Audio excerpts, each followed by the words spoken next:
Hello. Doing a hardcore LU run, because I haven't done one of these in ages. And there have been some updates which are relevant. In particular, it's now possible to get more heart flags, because you can get the heart flags in the back gardens. That'll make things easier. We can do that quite quickly.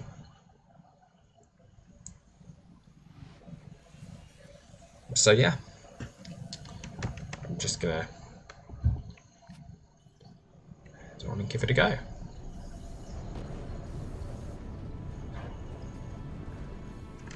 I should probably mute Discord so I don't accidentally ping troll people. There we are. It's better.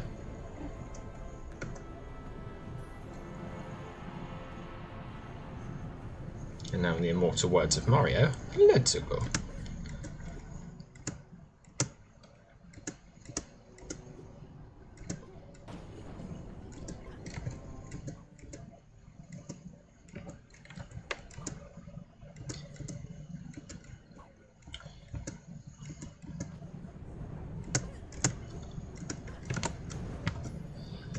So yeah, I can't tell if I'm going to just randomly talk throughout this or just leave it. I don't have anything to say. But I feel like actually, no, this was something Vicey pointed out the other day with one of my hardcore LU videos, was the fact that it was kind of more like a podcast than anything else. Because it was just me talking with some LU in the background, because I mean it's literally in the name. Yeah, so actually it's not in the name of, because this will probably be going up on Ninja Warlog. So no, it's not in the name. It's true. But yeah, so aim more or less. Let's get to Gnarled Forest. Actually, I get no options have significantly opened up.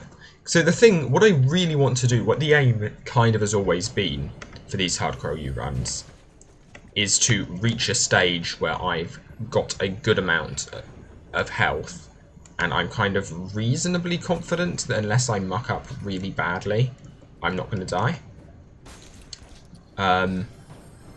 The, like, ideal is having, like, the big one. The ideal is, I guess, reaching a stage where I've got some infinite heals. Although, for what it's worth, I don't think that is... If I remember correctly, I don't think there is an infinite heal that you can use on the fly. Because you've got stuff like the Mug of Yo, but you can't use that on the fly, because that fixes you in place. And most of the time, I'm going to want to regen health. It will be because there are lots of things around me. But yeah, so we'll see.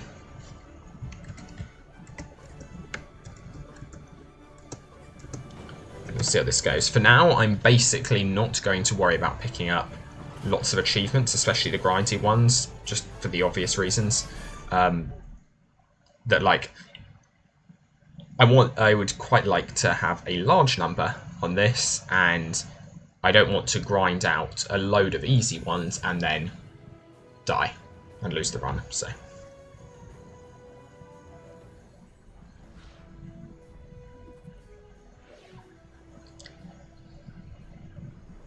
So, I mean, yeah, going back to Avant Gardens, this never done this before. It's completely new.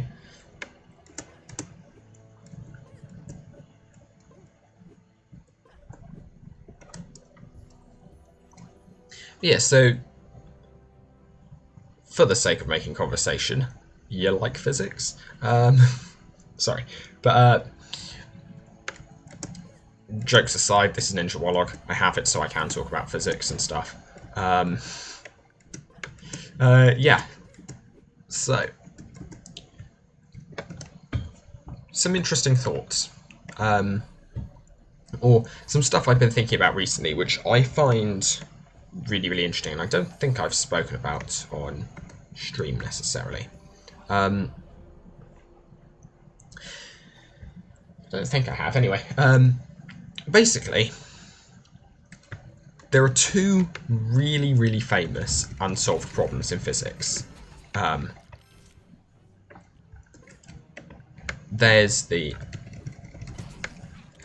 there's the measurement problem, and there's the DLU now has the faction token bug. Yeah, there's the measurement problem, and there's the arrow of time. These are two things which basically no one understands, and it's interesting, right? Because the thing that characterizes both of them is that we should be able to understand them. Like, that is the one thing they have in common. They exist in a field where we have enough information to answer the question already.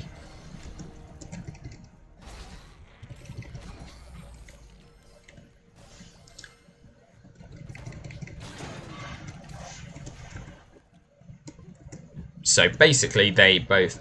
the measurement problem is a problem in quantum mechanics. I'm about to be... Well, there you are. I guess I should have audio warning to that, but you got a ninja sneeze.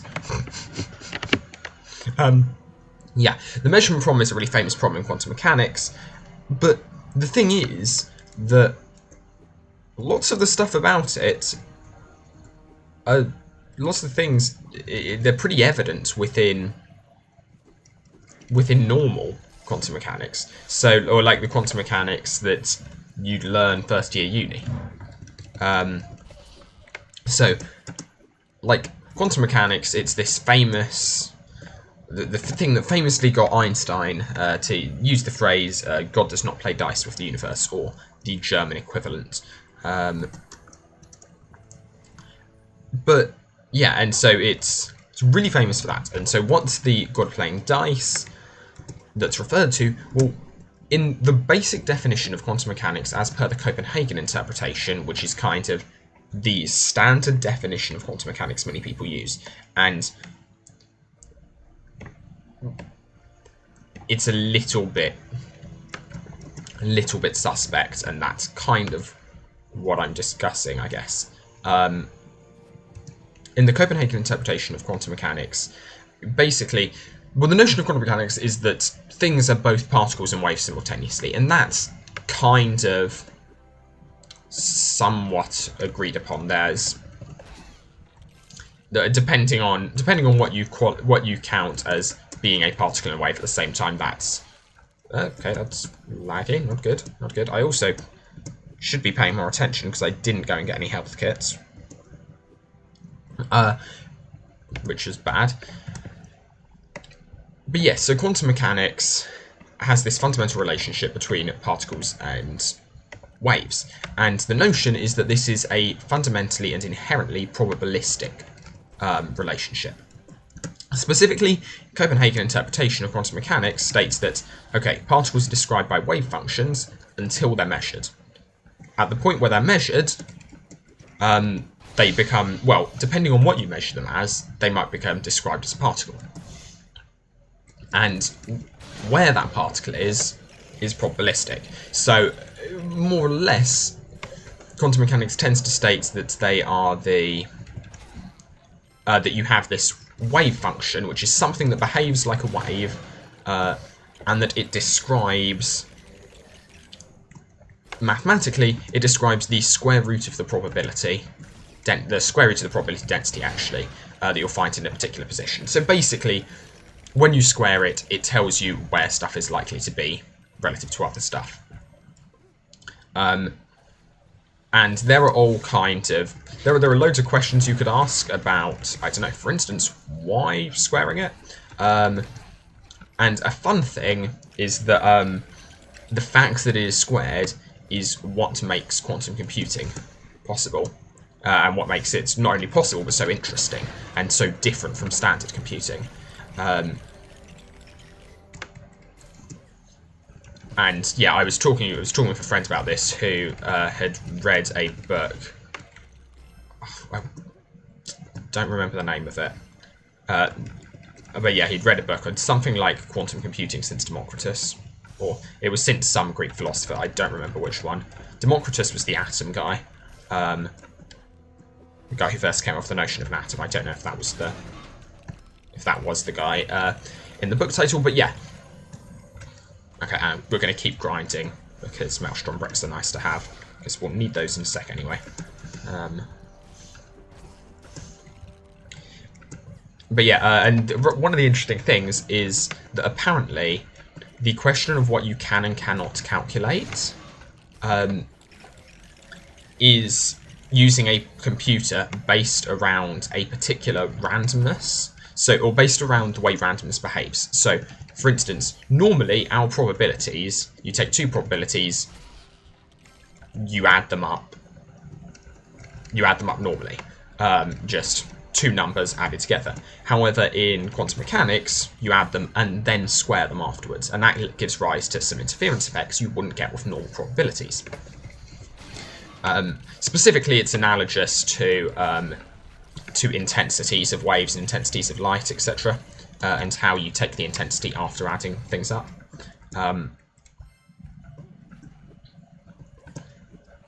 But yeah, so the interest... I'm noticing now how much I say but yeah. Oh well.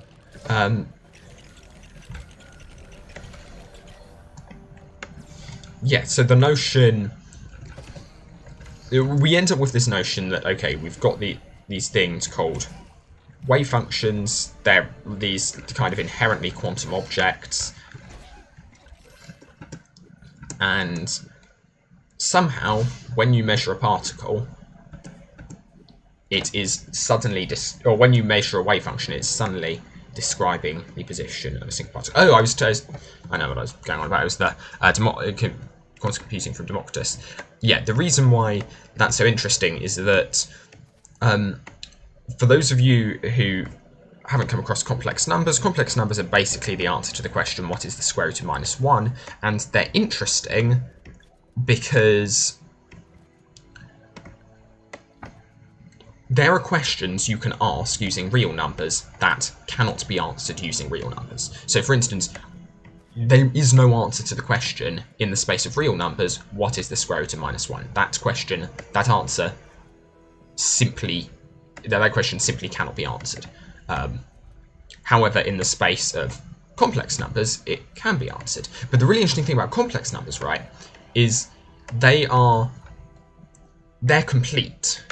This is the fundamental theorem of algebra, I want to say. Basically, there is no question you can ask using complex numbers that cannot be answered using complex numbers. You can invent the quaternions, and I mean, obviously someone did invent the quaternions, otherwise I wouldn't be talking about the quaternions. You can invent number systems or not number systems, I don't actually know how to define it. Algebras, maybe? You can invent things that have more degrees of freedom. So you can invent the quaternions. Quaternions are the sum of four things added together. So complex numbers, you have a real and imaginary part. Quaternions, you have your real and your imaginary parts, but you also have, I guess, two more imaginary parts, J and K. And they're all defined with a particular relation. I'm fairly certain I can't get Maelstrom bricks from Avant-Garde Survival, so I'm gonna keep grinding them out here. You can get what is really nice is you can get achievements for smashing loads of Avant-Garde enemies from Avant-Garde Survival, which is particularly nice. I'm honestly not certain where this run is going to stand on doing Avant-Garde Survival for the sake of grinding things up, because it kind of gives you a safe place where being smashed doesn't really count. I'm not going to do it for now, because that seems a little broken. I'll have to discuss with the speedrunning community what their thoughts are. But yeah, so basically, there's kind of an equivalent thing. You can consider they're called metrics, so ways of adding two things together, equivalently ways of finding the distance between 2 points. You can discuss arbitrary metrics for probabilities, but none of them add, just like the complex numbers are enough, as long as you're not asking questions about things that aren't complex numbers. In terms of computing, there's a similar relationship, which is apparently equivalent to the fundamental theorem of algebra, which is cool, I think. There we are. It's nice. Okay, so now we can go to avant-garde survival.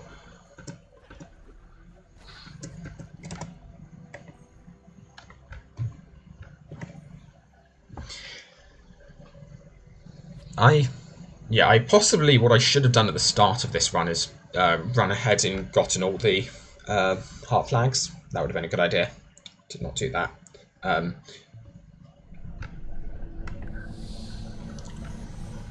Just because that would I'm not really concerned about this. I am concerned about getting stuck in this though.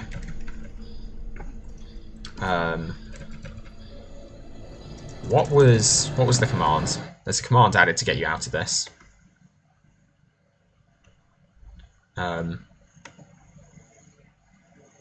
don't remember where it was posted though. Yeah, it wasn't announcements.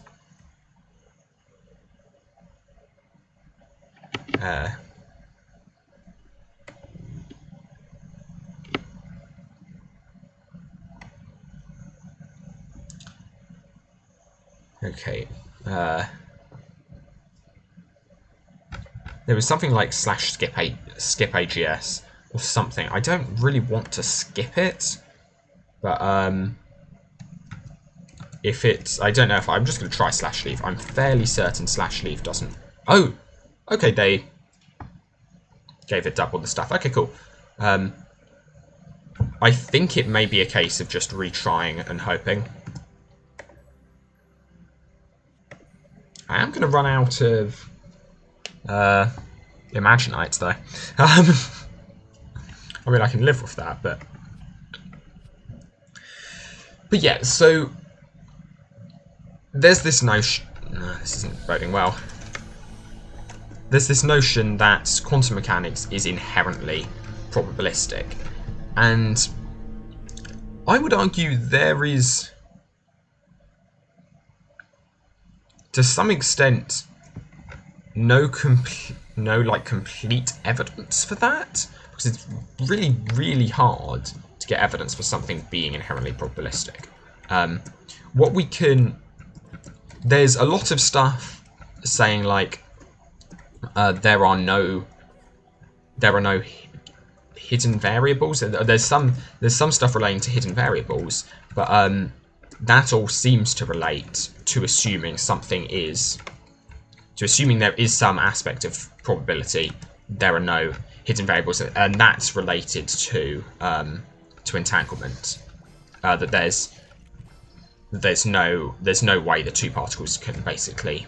There's no hidden variable by which the particles communicate. However, it is possible. It is always possible to take a given theory described by randomness up to a certain point in time and create an equivalent theory, which uses no randomness. I'm just thinking how I'm going to get around this. I think I'm going to try and switch minifigure. Yeah, and basically the logic is, what if I take a video camera and record a series of experiments? I can create, like, that recording, if you imagine being the person in that recording is a complete description of everything that will happen in that recording, kind of obviously. Okay, may need to use the skip command for this. Which I think is...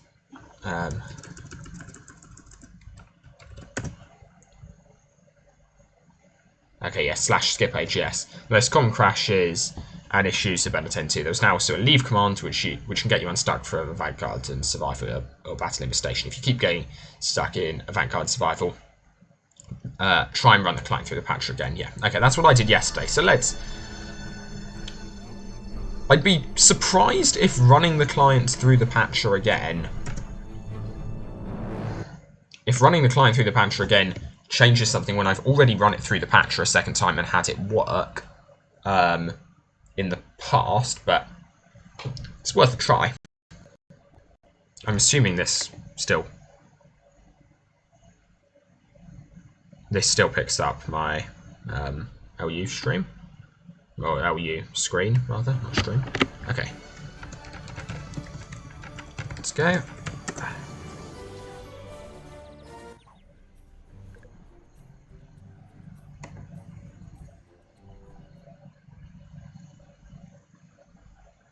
I should have left Vanguard Survival before doing that. But, okay. It worked. So let's go. Okay.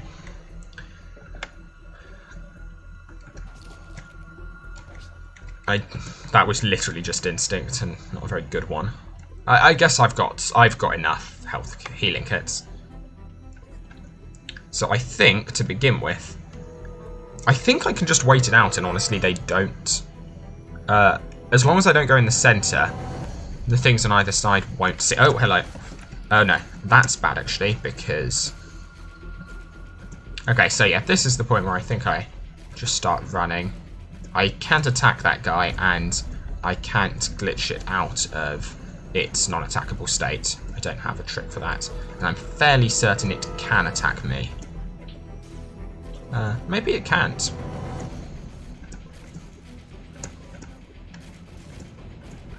However, I'm pretty certain I can just keep running and dodging pretty much indefinitely. Yeah, we tried this on stream the other night, and yeah, there we are. I'm gonna pick up an achievement here if I can get to 5 minutes, which I think I probably can manage. I should have picked up some Quixicles. I'm not really hugely concerned about making it to 5 minutes. Like if I don't, I've not lost anything, but I'm fairly certain that I can keep. Spiderlings are going to be a little sketchy, but I'm not 100% certain. Oh no, some do start spawning up here later in the game. For now, for these guys, a sufficient way of beating them is just to go in a circle with a small enough radius. I guess large enough radius that I don't get bonked by them. But, yeah, there we have the Spiderling, though, which is my only real concern with this. I don't know how many achievements there are. I possibly should have checked that in advance, given the aim of this run is to maximise achievements. And, I mean, I wasn't planning on doing this until I realised I probably could get away with it. I'm not going to go as mad as I did on stream last night and go up to 30 minutes, because there is literally no benefit to that. Oh no, I mucked up. I could be dead. Oh no, not dead yet. Let's see, can I keep... Okay. Another Spiderling. No huge concerns just yet. Okay, I'm gonna see if this is sketchy doing this with one hand.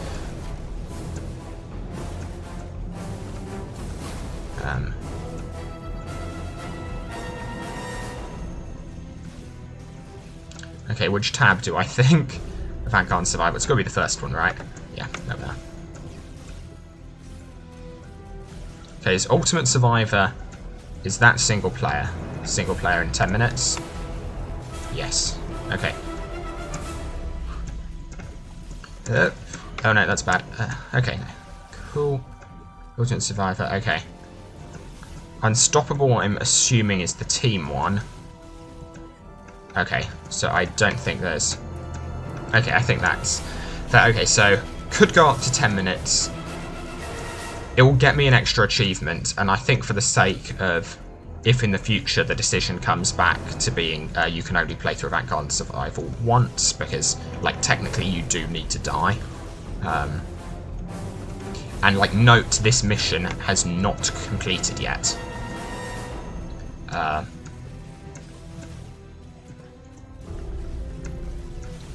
So yeah, yeah, this is literally just an infinite run in a circle loop.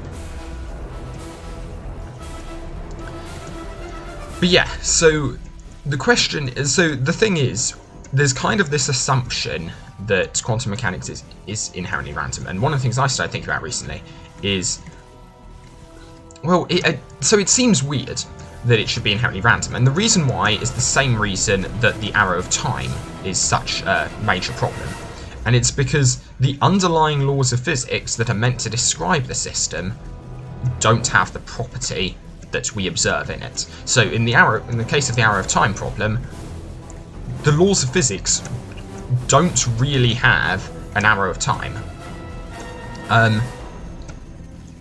There is no, like, they're all pretty time symmetric. There's no good way of, like, looking. There's no good way of, like, looking at any law of physics on the small scale and seeing what way it's playing forward in time.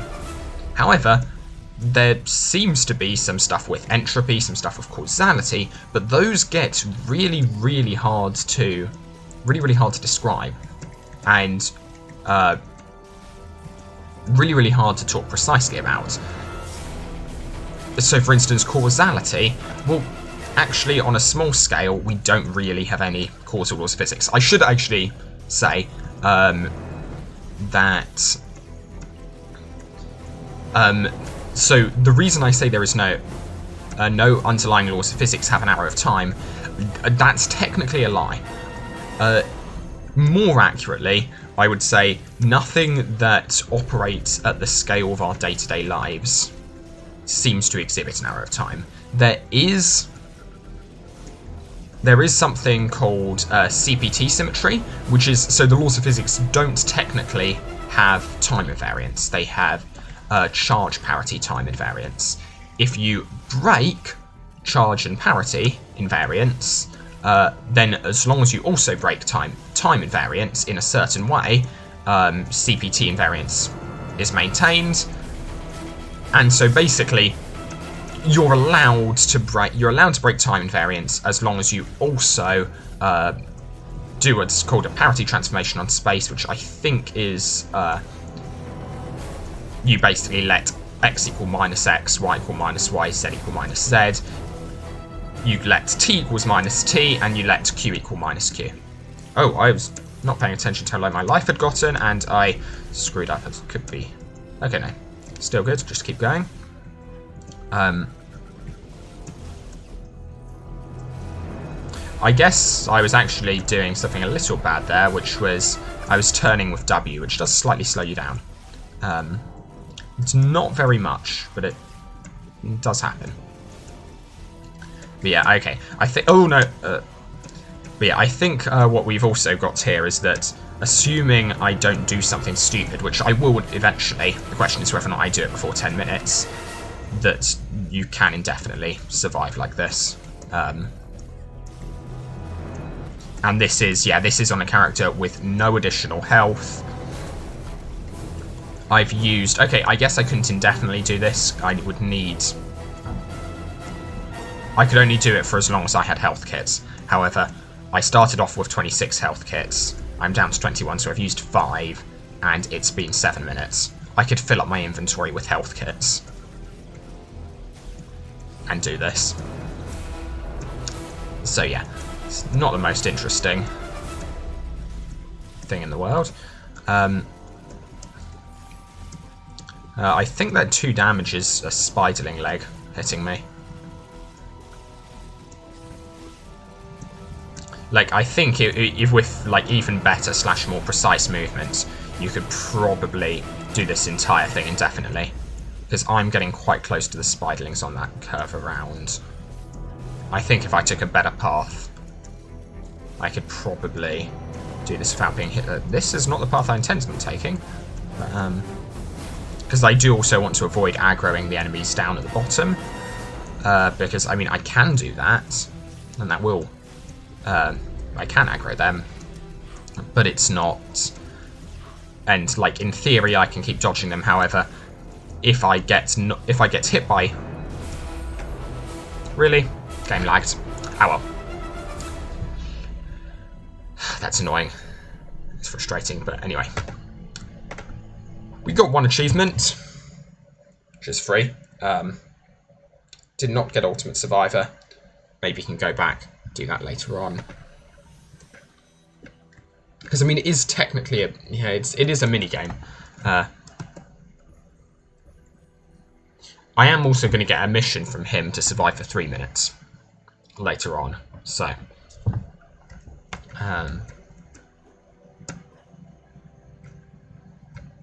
Oh yeah, that's been broken recently. I must say, this new update does feel like it's introduced a number of bugs.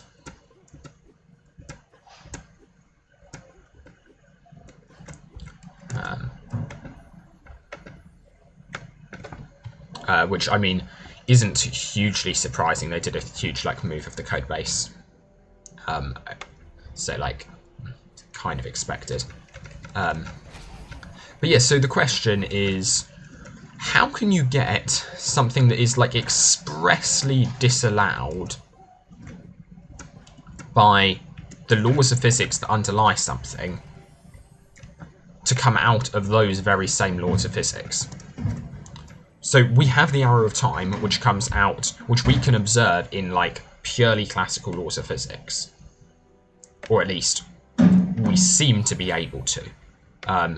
But perhaps you could argue that there's this one weak electro-weak force interaction which preserves CPT but doesn't preserve CP or T. So maybe you could argue, that gives rise to the fundamental arrow of time, but that seems unlikely, right? Because, like, that would be... Or it seems unlikely that should be necessary. Because, like, typically as a rule in physics, there are only, like, certain effects you need to consider when working at certain length scales. And for me, one of those effects... Well, no, that's not for me. But it seems, as a general rule, you don't need to consider quantum mechanics when looking at how you perceive the world, how you interact with it in your day-to-day lives. That is overkill most of the time. The question is, and the electro-weak interactions, or sorry, I should say weak interactions, because it's specifically weak rather than the electromagnetic, I guess, generalization of the weak interaction. Yeah, the weak interactions don't play any real meaningful roles on the scales of our life.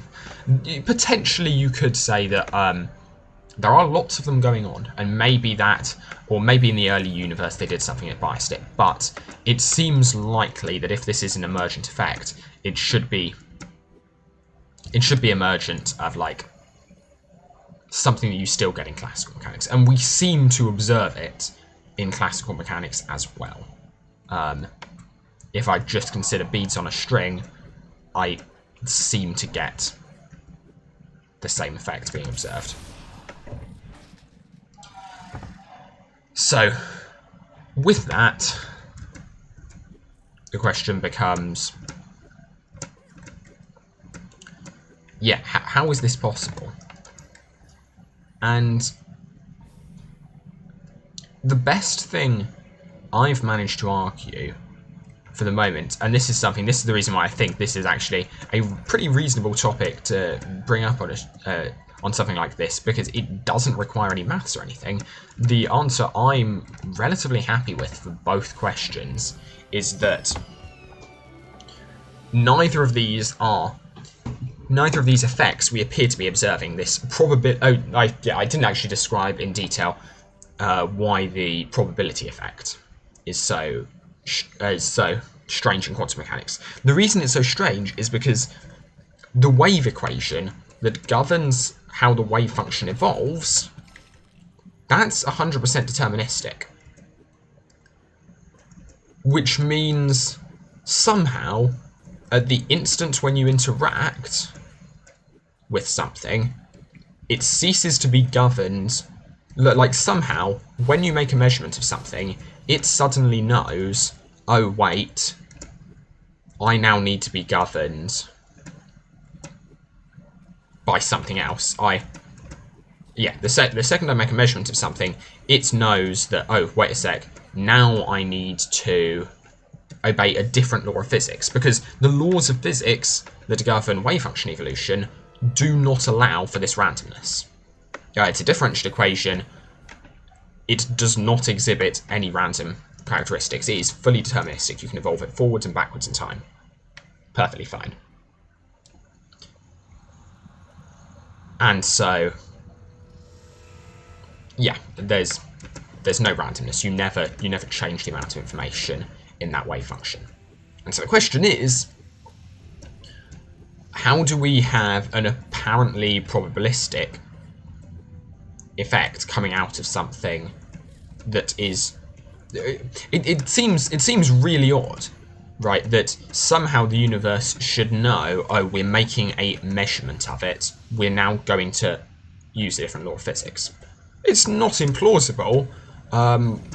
Like, it always seems a bit of a risk in physics to assume we know what's going on.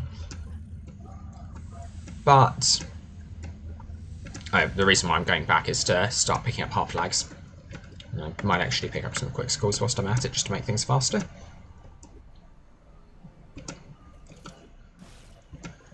Because things that make the game go faster but don't adversely impact your run are always a good idea, because like, the amount someone enjoys it, the amount you're going to want, the number of attempts you're going to do is going to be proportional to how well you do, because more attempts, well, okay, proportional might be a strong word, but it's going to be related to how well you do is going to be related to how many times you play it, and the more you enjoy it, the more likely you're going to want to keep playing it. So it makes sense to try and avoid as many boring parts as possible.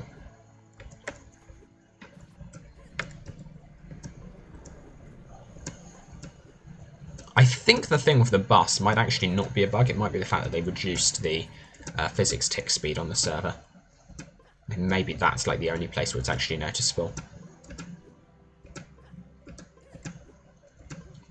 But yeah, so the question is kind of looking at these things, how can we reconcile this?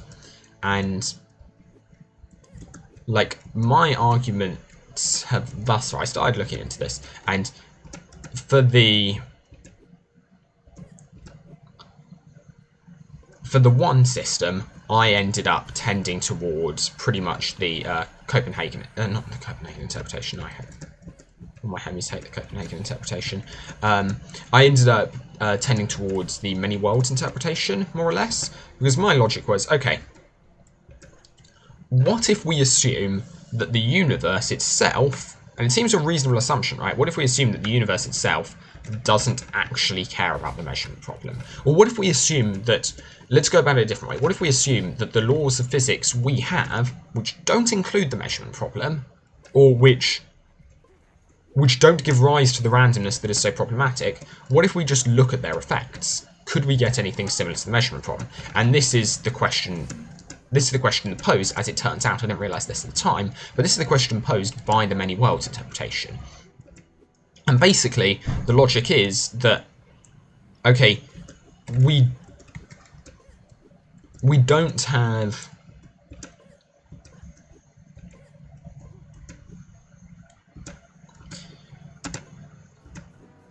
We don't have any randomness, but in standard, in quantum mechanics, as just predicted by kind of the wave equation, and just predicted by stuff we fully understand. No randomness there. But that doesn't mean you can't get apparent randomness, because we can get apparent randomness all the time. Like, when I roll a dice, technically the laws of physics predict how that's going to land, but like that's no real help. That's no real help to me because I don't have enough information. And in that sense, probability can be regarded as what we do when we have a lack of information about a problem. I should close the window so you don't get the noises of people talking outside, because there is a pub right outside my window. Okay, imagination brick whilst we're here. And can pick up that heart flag. There. I don't remember the fast route I came up with for this. I know there was one, but I don't remember it. This certainly wasn't it, but can I pull it off? No. No, I cannot.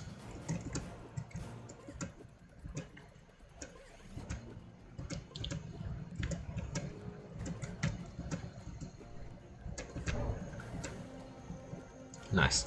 Okay. Could go for the running jump there. Not worth it. I'm not actually speedrunning this. I'm just trying to go quickly for my own sanity. I don't think there's anything down there. There's certainly not a heart flag. Have I got... I should have all but one of the heart flags, I'm hoping. World Gardens. Backguns flag hunter. There we are. Last remaining heart flag. Slip speed up to it. There we are. Very nice. Okay, cool. That extra heart point will come in useful. But yeah, and so we can definitely get apparent randomness out. And the question is there an experiment we can make which can determine whether what we're observing is actual randomness or apparent randomness? And I mean, that the answer is pretty much no to.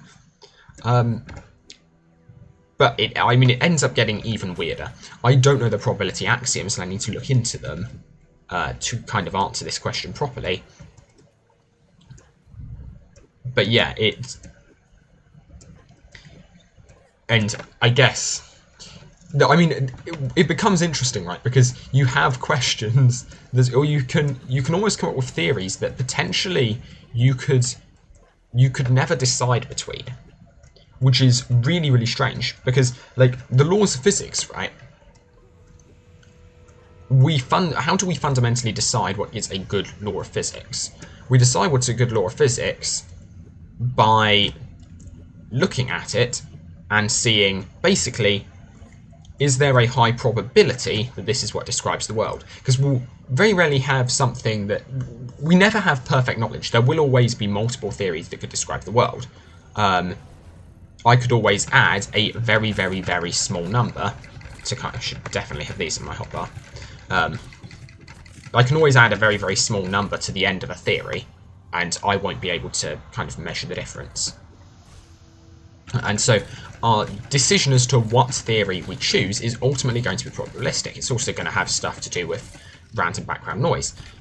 We basically pick the most likely theory. However, that presupposes randomness. And so, for me, there then arises a question of, are there potential theories that could describe the universe that we cannot possibly pick because we're so used to probabilities? So, for instance, what if there's a theory that actually says probabilities are flawed? And as I say, there probably is an answer to this question. I haven't looked into probability axioms, which are basically the laws from which we derive stuff about probability, the like fundamental underlying laws of probability. I guess you could take a look at those, and that might give one the answer. I want to be careful I don't aggro that spiderling, because that's a surefire way to death.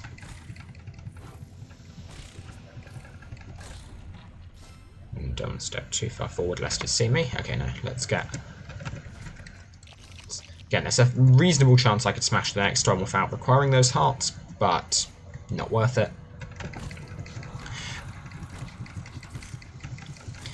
But yeah, so it almost feels like, what if the law of physics that actually explained away the measurement problem, that finally gave a good explanation for it, what if that just said, oh yeah, you know that thing, probability, that doesn't work the way you thought it did? As a community, how would we judge that theory? I guess what we could do is we could judge each theory. I guess technically you don't need to judge theories on probabilities. You could judge theories on being internally consistent and internally likely. So if a theory, for instance, is probabilistic, or like if there is a notion of probability that makes sense in it, if a theory predicts literally no notion of probability, even observer-based probability, I have a lack of information about something and therefore observe something that looks like a probability. If a theory predicts that, then or predicts rather that there isn't any sort of sense of that whatsoever, then I guess that kind of is just, I mean, fundamentally either a true theory, in which case it's really, really obvious and it necessarily must be true, or it's a false theory, and like, or there is some notion of randomness, which there certainly seems to be, because in my day-to-day life I'm fairly certain I do see stuff which appears to me to be random. And so I guess there's a question of self-consistency there. That a theory doesn't actually, we can compare theories on how consistent they are with measurements. Most of the time that tends to be via probabilistic analysis, but the true thing we should be using is the internal probabilities of whatever is going on. And I'm about to be hit, hopefully only by one though. Oh, no, I've got two. Actually, that would be a really bad way to lose a run. I should probably be a little bit more careful about that next time.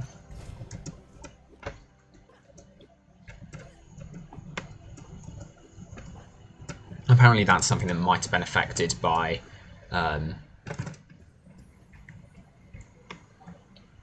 refuse. Didn't let me use it earlier. I don't see why I should use it now. I'm not going to come crawling back to you.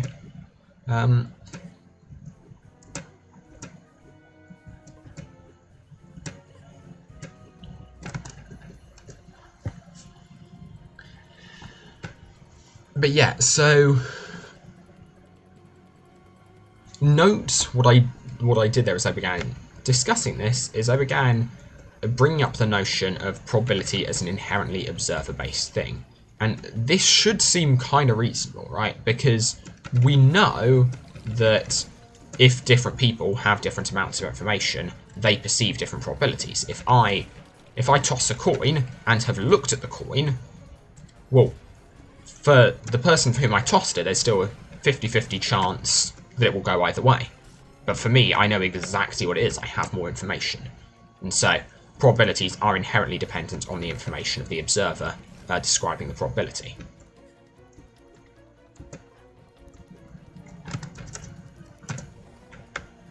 Yeah, wrong way. Always do that. We were discussing this last night, and I'm fairly certain this is the most efficient way. There's a question as to whether or not I get a boost off of the fan around the edge, because you have to go further for that. I'm fairly certain this is the most efficient order, at least, of doing all of these. I can always notion potion it up. Don't think I'll need to. And if I jump, then I pick up more imagination. I guess technically that is slightly slower. Speed boost off of this fan definitely is helpful. And yeah, I think the fact that this route is shorter outweighs... I guess you could also go over the top there. You can get some speed off of that, but I think that's probably faster. But computer going laggy there for a second. Yeah. And so what I'm currently wrestling with is kind of the notion of, could these both be observer-centric effects? So many world interpretation basically says that it says something that I think is a fundamentally pretty logical postulate. We have in physics, pretty much everything in physics states that pretty much everything affects everything else. It doesn't affect it instantaneously. We don't have action at a distance. Don't know why I'm going around here, because there's one bird. And I've missed it anyway.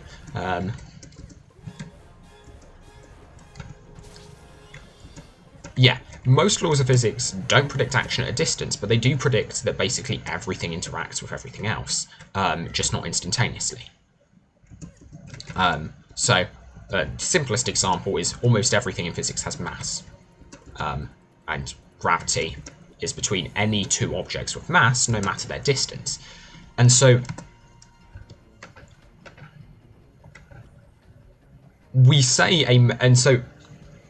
if I make a measurement of anything in the universe, that contains some level of information about everything else in the universe. It won't be much, but the result I get will slightly change the probabilities of me observing other things in the universe, even a very long distance away.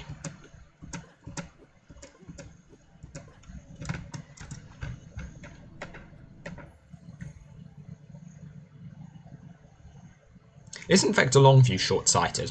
Am I misremembering that? Okay, I need to do the math. And spike ping before I can do the monument foot race.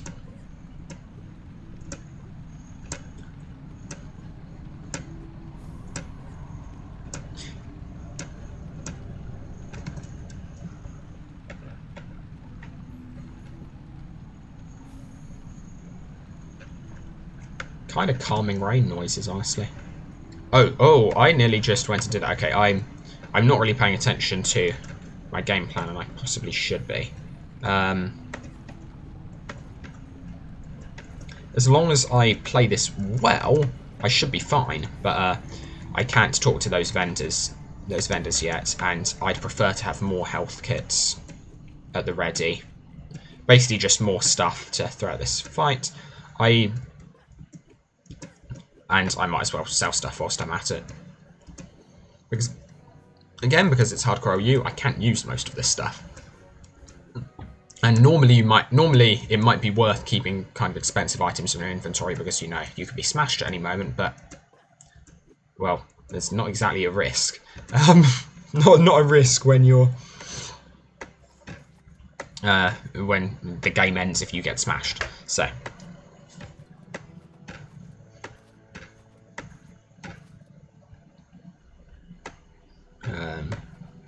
So that green imaginite I might want at some point for something later on.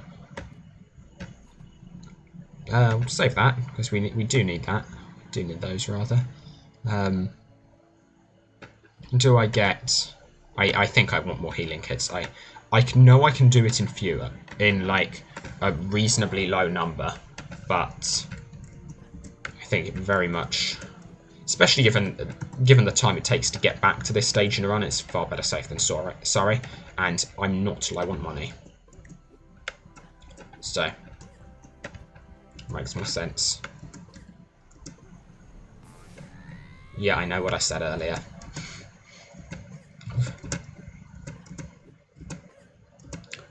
Don't actually need to do that if you've got a Quixicle boost. You can make that jump, but I didn't process that fact sufficiently quickly. And I am really, really bad.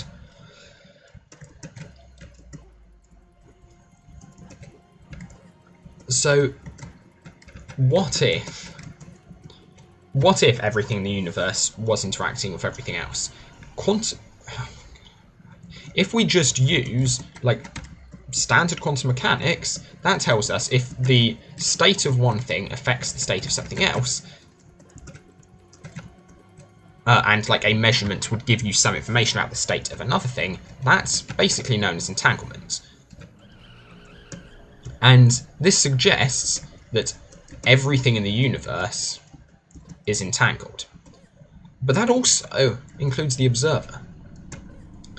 And you then have some questions about what would you observe if you were entangled with something?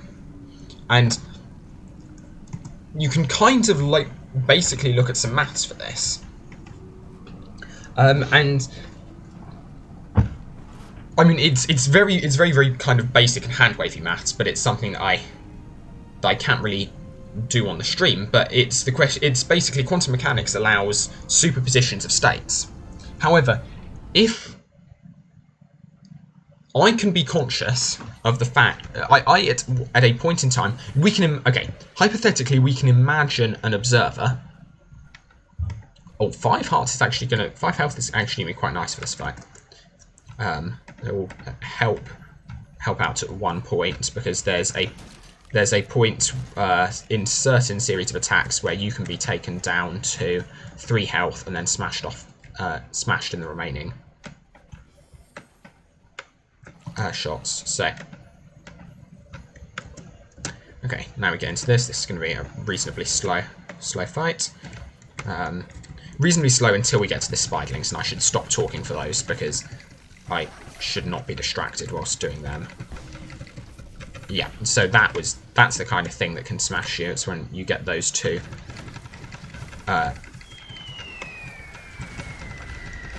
in quick succession. However, as long as I do my best to stay up to 5, I could have stayed there and kept hitting. I don't think she can hit me with an attack that does enough damage whilst I'm that close. Or that I couldn't avoid at any rate, but as mentioned, better safe than sorry. Okay, am I lined up correctly this time? Better, yeah. So yeah, as you probably noticed, there's spots. Those things don't damage right at the edges, so as long as I stand here, I am, in fact, perfectly safe. I'm not safe from that one. But that one doesn't spawn 100% of the time. I'm not actually certain what determines whether or not that one will spawn. Yeah, so as long as I don't let myself get to 3 health, I am perfectly safe at all points in time. If I get to 3, there's a risk of more damage. I could play it more riskily, but play it more risky. I don't know.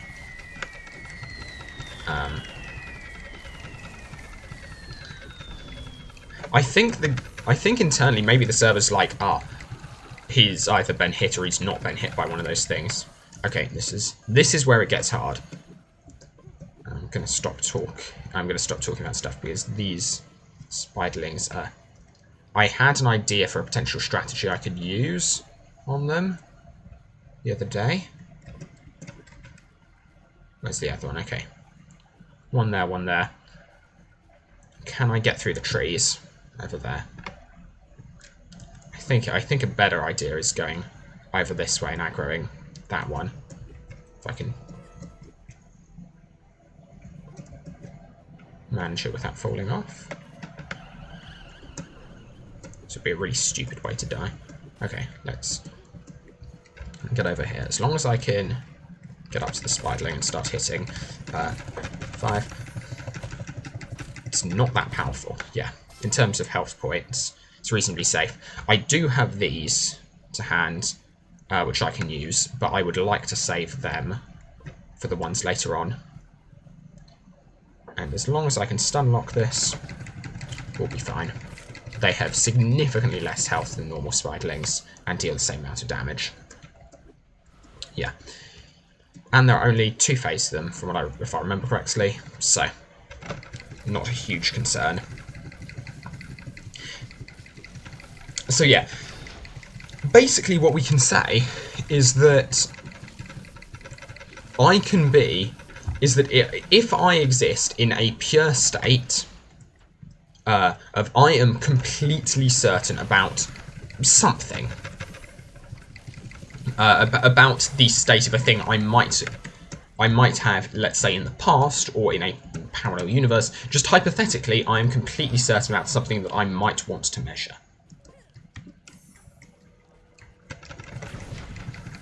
The question is, well, what does this mean? And so, one thing I would argue that's really, really, really, really fundamental to consciousness is the notion of interactions.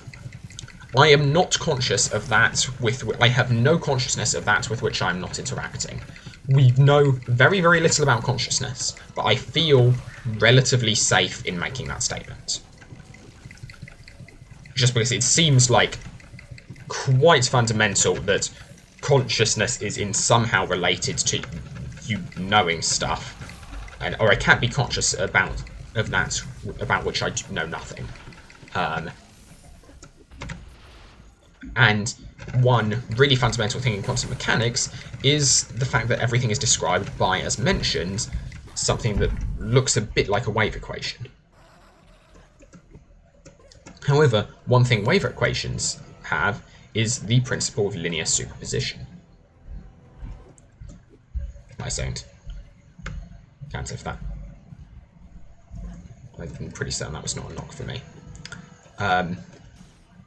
Okay, something is under the ground there, one of the spiderlings, I think. Being targeted by one of them. Don't know, I can see one over there.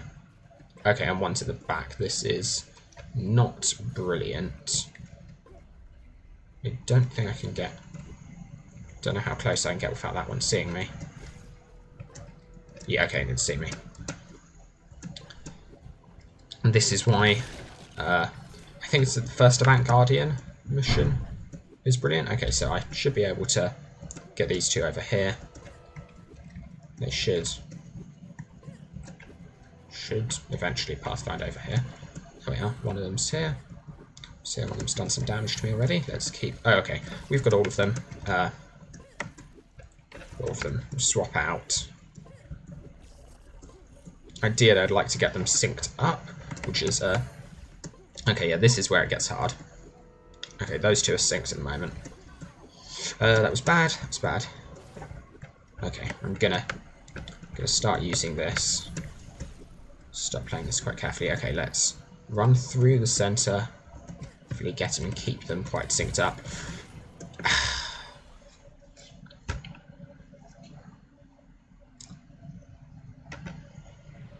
That's a rip.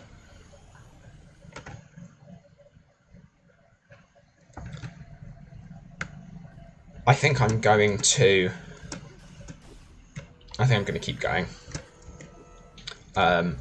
Obviously, invalid from this point onwards, but still good practice, and there is stuff late game that I had not decided on how I was going to handle, and I really should have done. So, let's actually pay a little bit more attention to health. Just because I've lost doesn't mean I... Yeah, okay, there are two stacked there. Two stacked, they're in perfect sync with one another. That's good. That will smash both of them. And this one, as long as I don't get hit, yeah, there we are. That's fine. Oh, I need to move out of the centre, because otherwise I'll be trapped inside the Spider Queen. I won't necessarily die. I think I can survive like that. I think it's actually harder for her to hit you, but it's less live accurate, so I would prefer not to do that if I could avoid it. I think I just need to get a little bit more used to the timings on hitting those spiderlings. Their AI is significantly weirder, as I'm sure you will have noticed, from that in any of the rest of the game. Which is why I try to aggro them one at a time.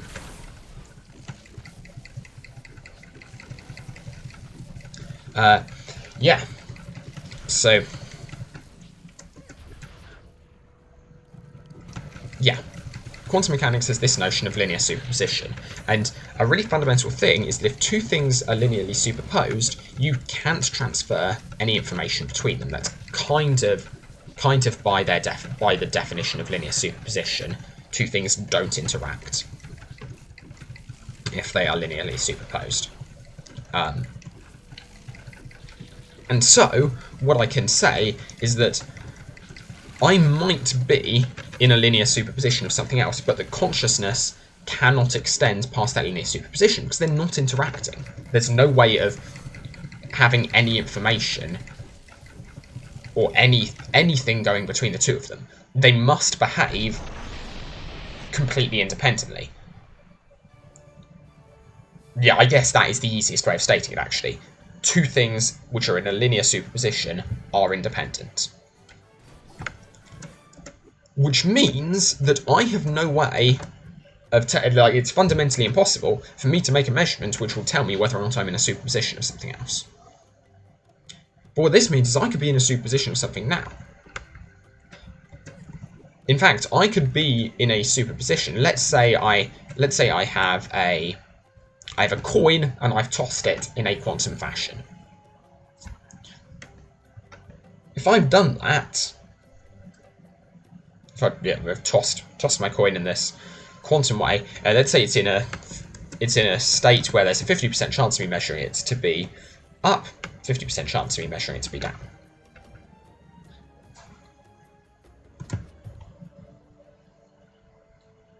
And the coin has already been flipped.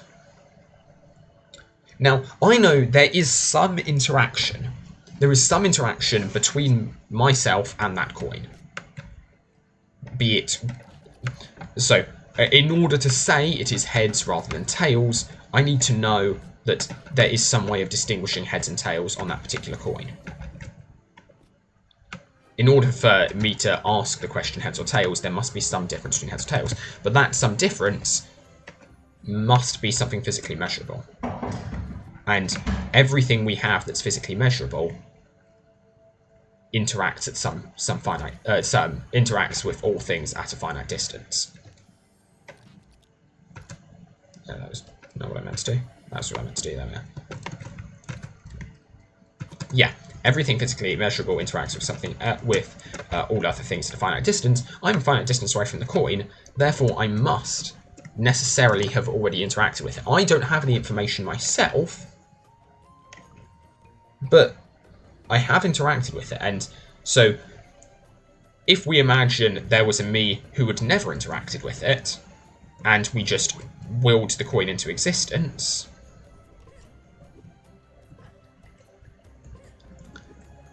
then, and like that coin had previously not existed, then suddenly I became entangled with that coin.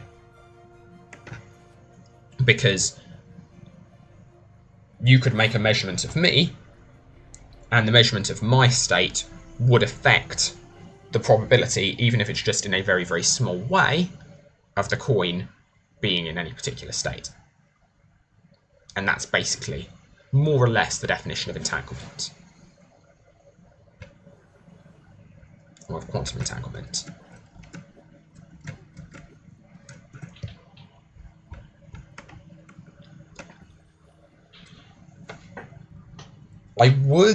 I'm kind of tempted to go to Return to Venture Explore just to try that out, but I remember stuff there being tanky and there's not too much I can gain from going there. Or it's not tanky. Well, I guess relatively tanky, but hard-hitting. And it's not really worth that. What I want to practice is Forbidden Valley. It'll be... I want to practice Forbidden Valley and Old Forest. See, I think Forbidden Valley in particular... Okay, no. What I'll do is I'll go to Nexus Tower. I'll see... Because I guess the end goal for this speedrun, right, is getting to Crux Prime and getting a big one. And in order to get to Crux Prime, I'm fairly certain I have to do missions for Duke Extra, or otherwise I won't be allowed to go. I'm fairly certain one of those is getting something from a horseman in Forbidden Valley. I think lances from horsemen in Forbidden Valley. I think he wants like 3 or 5 of them.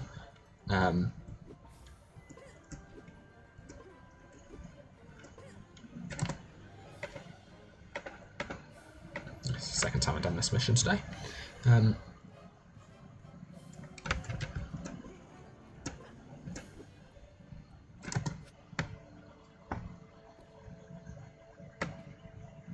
not what I meant to do.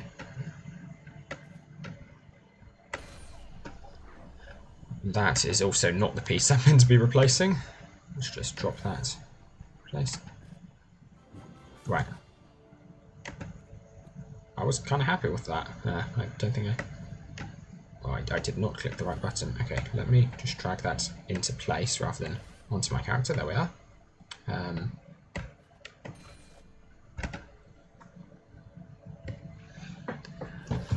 I do enjoy how Maldorf's like, oh, it's not as easy as just clicking stuff together.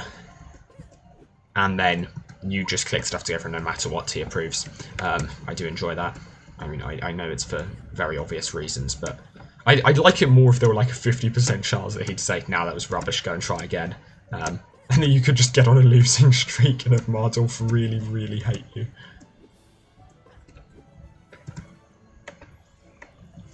Or just a non-zero chance that he isn't impressed.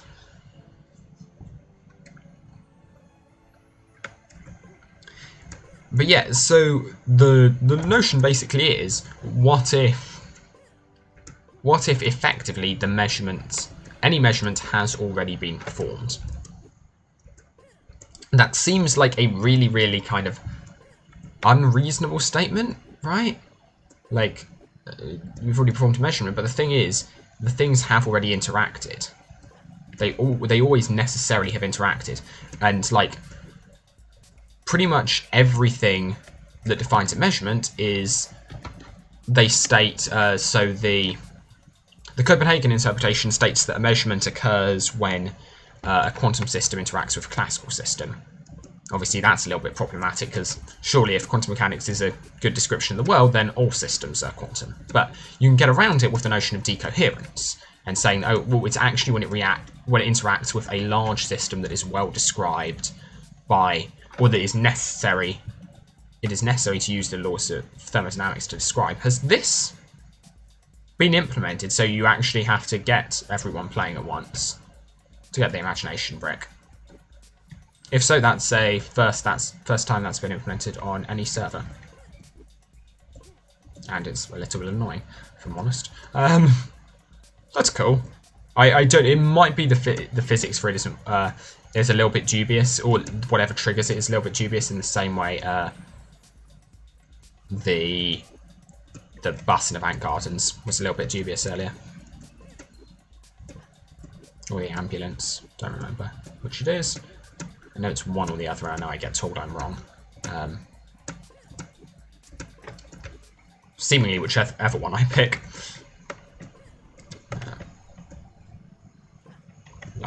Some lag spike. I don't know what's causing that. I don't know if it's something with my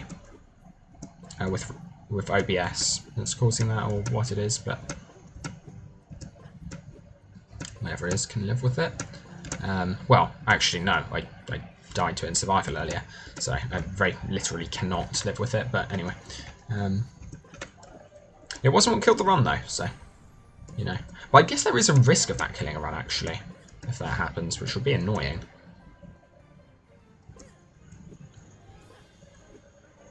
Oh, I wonder if that's...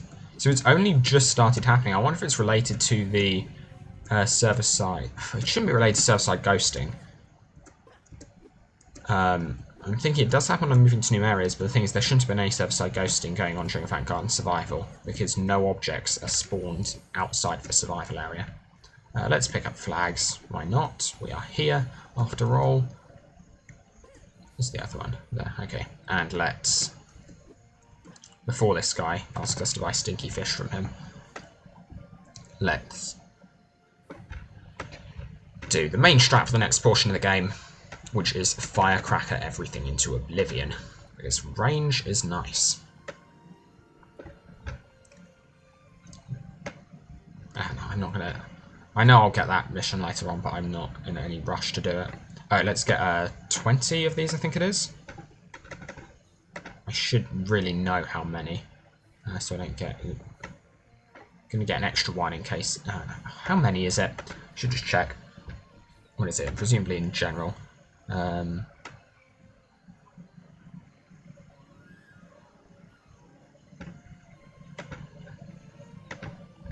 gardens? There really isn't a Avant Gardens kind of thing.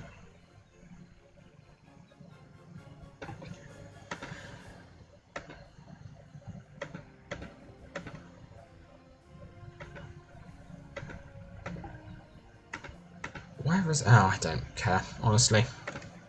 I can just keep using them, and... What would be nice is a way of guaranteeing I get knocked out of the animation. It'd be nice to be able to, like... guarantee that I'll be unable to finish that So I just don't have to wait for very long. Yeah, you notice it's freezing as I kind of come back into these areas. I wonder if it's related. Like, it feels like it should be related to ghosting, but yeah, the Vanguard survival thing shouldn't have had any ghosting going on. Which is kind of weird. I guess we should expect some ghosting. Like, we're getting ghosting here. Skedaddle isn't spawned in yet. Is that the guy up there? Is he Skedaddle or is Skedaddle someone down there? Don't know. Don't totally mind. I've got that flag. Did I get the flag around the back? Probably did when I jumped down. That's probably what started me getting these. But best to check. Best to check. Yeah, I did.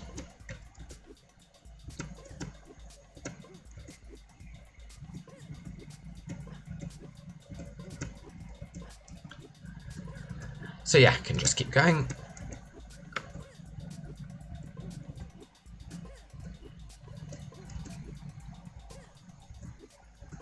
But yeah, so there are issues. There are issues with this logic.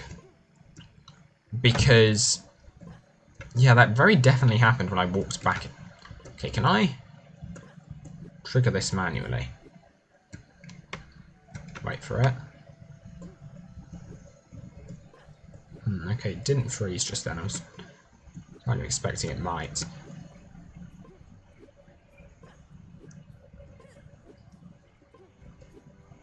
I also don't know where server-side ghosting kicks in and where client-side ghosting kicks in, because I think both happen to some extent. I'm not certain off the top of my head. Okay, which one are we showing sentinels on this?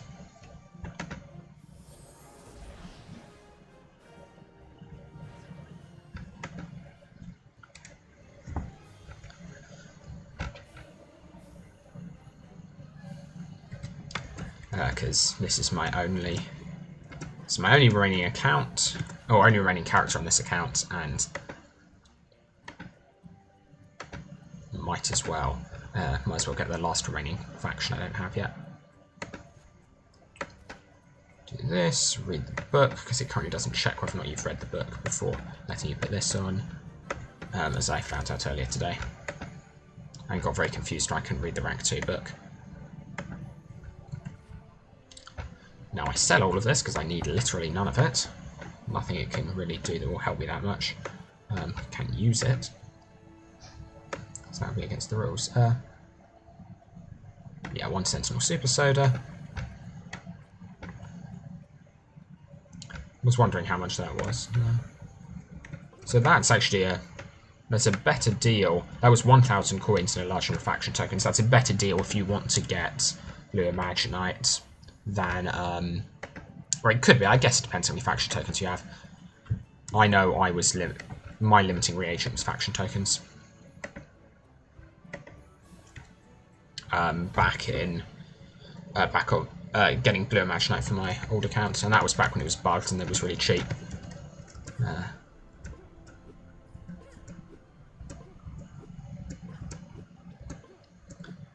we go.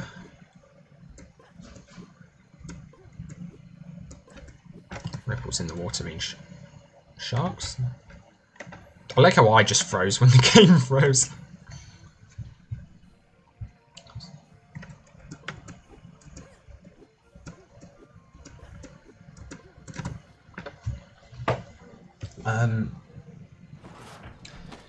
But yeah, so the really outstanding question is,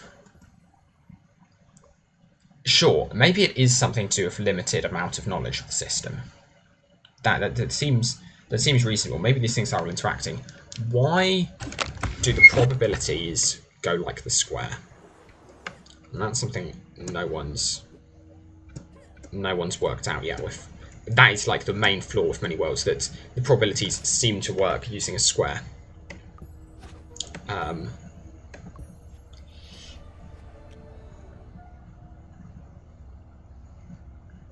I mean, you can, I'm fairly certain, build standard probabilities out of norm squared probabilities, which is the kind you get in quantum mechanics, because norm probabilities arise from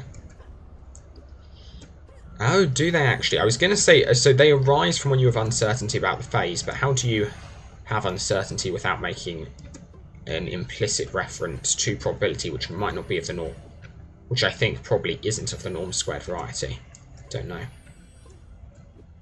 Is saying probability is without... probabilities without... so, like, saying just the normal probability, just norm squared probabilities, no normal probabilities, is that equivalent,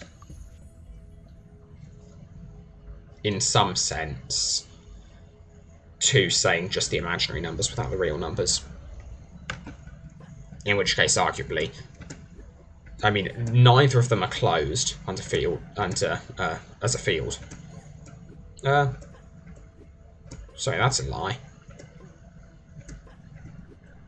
Neither of them are closed in terms of the closure operations you can perform as a field. That's a more true statement.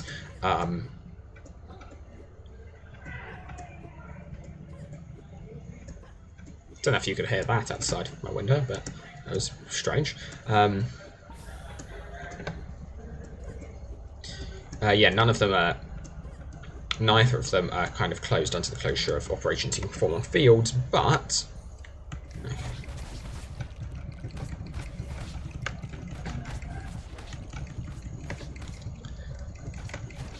How many points do I need to get? Because it might actually be kind of... Oh, 25. That's doable even with... Oh, and it's just points of damage as well, so it doesn't actually matter how many you smash, which is good.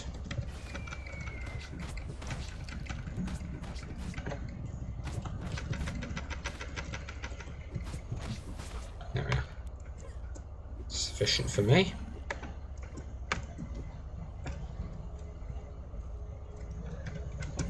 That's always kind of quite cool. It's a small minigame, but kind of cool.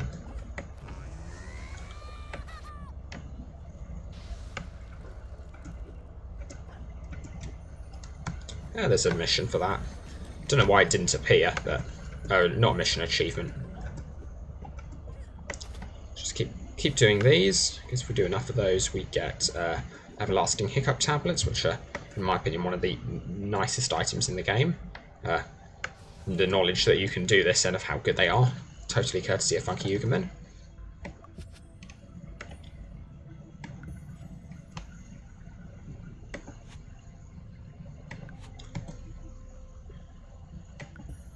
Okay, what do I don't know which quest chain I need to do to go to Crux Prime. I'm assuming it's not the vault. I'm assuming it's going around to all of the faction leaders. I'm assuming that's the required one. The passive imagination regen, we love to see it. Hello, don't care what you have to say. I possibly should have actually looked, but... Okay, and all of them are broken at the moment. Sometimes apparently there's a bug where they're not necessarily all broken.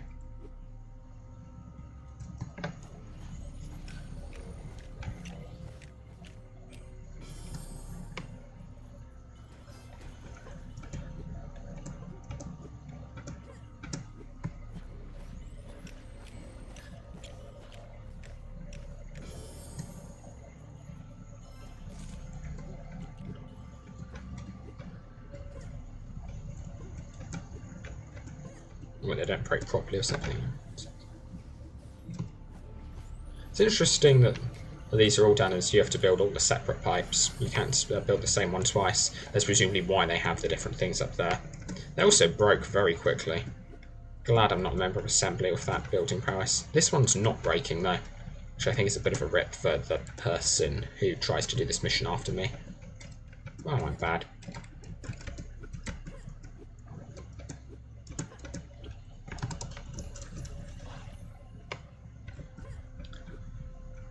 And, okay, this is kind of a series of missions which kind of well approximate fetch quests, but it gets a lot worse later on, so I'm not going to complain about these. If you that is if you really try and 100% Nexus Tower, which I'm not going to be trying to do.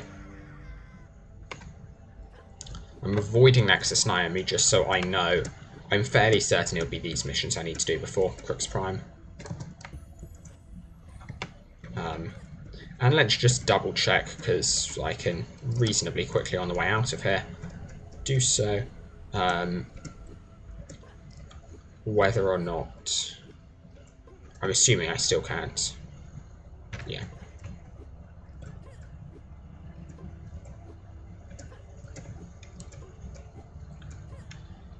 That wasn't this isn't the fastest way to Hellstorm, but it's the fastest way that also went via the Crux Prime thing.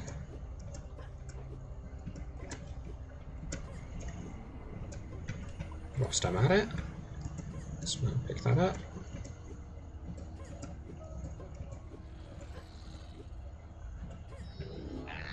I kind of like how Hailstorm was just vibing out in zone area. I was like, he could be down with. I don't know, I guess all of them kind of are. I mean, no, Vander definitely isn't. I'd say Overbuild isn't.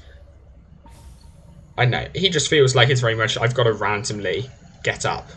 Yeah, it just kind of feels like very, very random, very strange.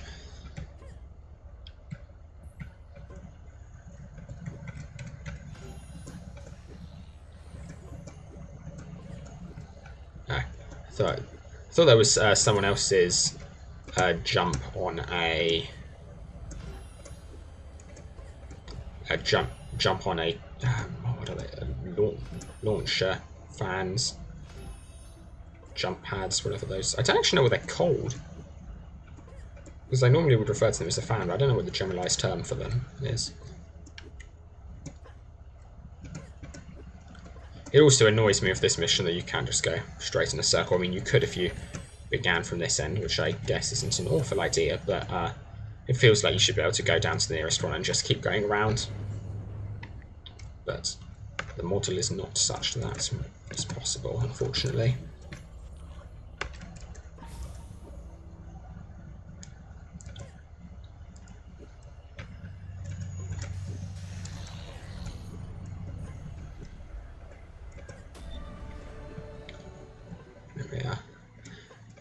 I mean, not doing too... One death I'm annoyed about. I guess it's kind of RNG as to where things spawn. There is some stuff I could potentially do about it. Oh, yeah, small note. I got this note from DLU.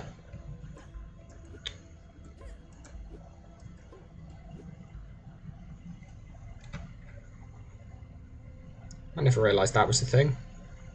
He apparently didn't until quite recently when he was looking for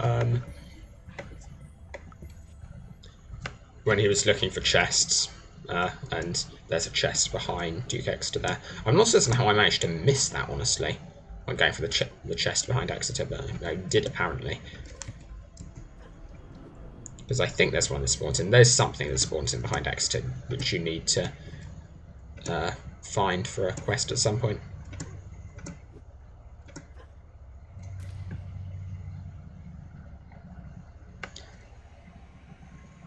Yeah, and so we've got that one thing, but the arrow of time is this second. So we've got this one problem in physics, and there are arguments for...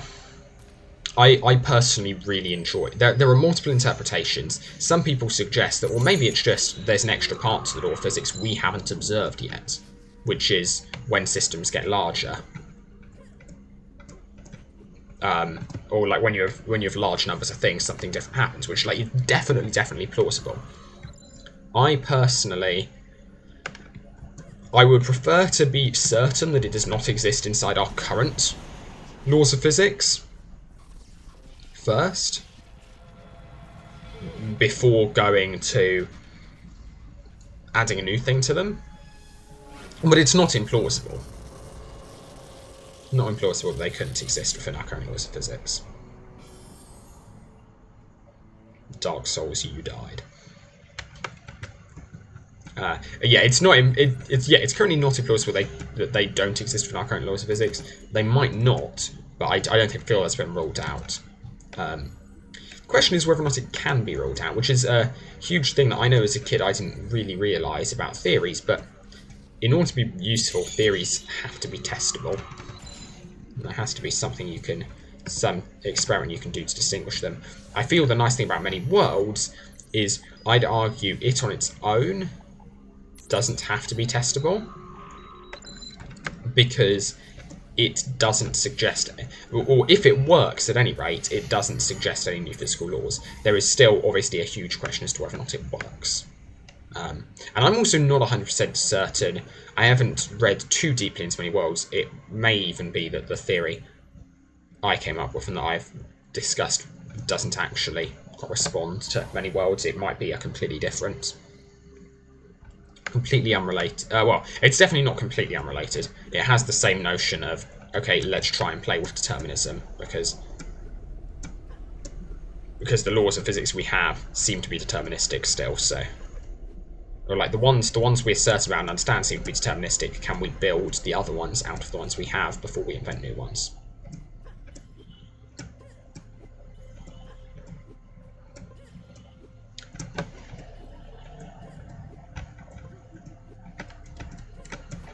But yeah, so that was a great surprise back. But yeah, and then you still have the remaining. Then you still have the question of the arrow of time. The thing that I started thinking for the arrow of time is, okay, what are the lists of all of the apparent arrows of time in our universe? Because there's the obvious arrow of time that I perceive time as moving forward. I can walk forwards.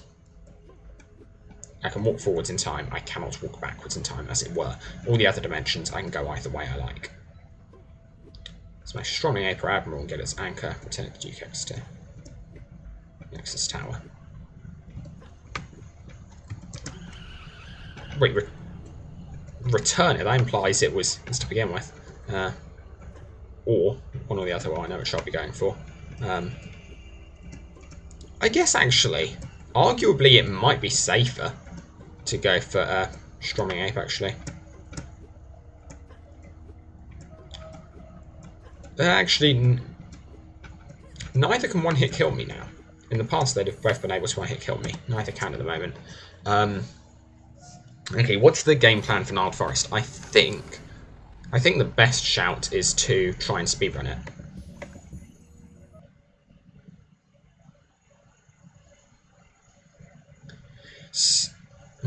So I know. So you can keep doing. Try and speedrun it and get all the half flags. So you can keep doing missions in there, and at some point you will get a mission from Dr. Overbuild, which will give you a property scanner, which you can use to get to properties. Or not used to get to properties, but you can use on properties. I don't think it's implemented at the moment to like complete that mission, but what it does give you is a something you can drop down, which spawns a quick build, and with that you can quick build clip, and that means you don't have to kind of be successful first try on your, like, you're not limited to the number of quick build clip attempts you have in Gnarled Forest. And the reason I'm discussing quick build clips is because I'm fairly certain, well, I don't overly want to take on the Stroming Ape. I mean, maybe I'll give it a go, actually, but I want to be very, very careful taking on the Stroming Ape with my bare hands. I'd need to go to Pet Cove anyway to get the last heart flag, which I could do, but I'm just going to take out an Admiral before I get the heart flags. It seems easier. I forgot that, yeah, certain heart flags here are locked behind pet stuff, pet digs. Okay, what do I actually need to do to get to that? Let's just... Okay, so I'm going to run right through this area. Could take out that guy, but it's not the best idea. Okay, let's... If that doesn't hit me. In the past, there was a risk that would hit you and one hit kill you. I think actually it still is a risk. Oh! What I should have gotten and I didn't get... Hopefully I won't die to this. If not, I can always go back and get it. You can... Okay, yeah, server-side loading takes a little while.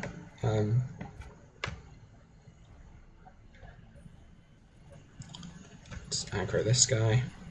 Just throw down anchor. Well, that was really bad on my part. But this is kind of why I'm a little bit glad that I did fail the run, so I can use this as a bit of a practice run. Okay, let's walk away, let him return to his original position. And then practice this.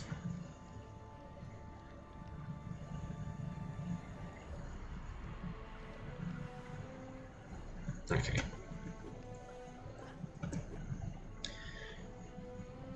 What I should have done... Oh no, lag. I'm standing possibly too close. Oh no, that worked. There we are. Pretty easy. I'm going to actually practice that a few more times, because I did screw it up the first time. I feel this is probably the best chest to do it with, though. But I can't be bothered to wait for it to respawn, so let's retry.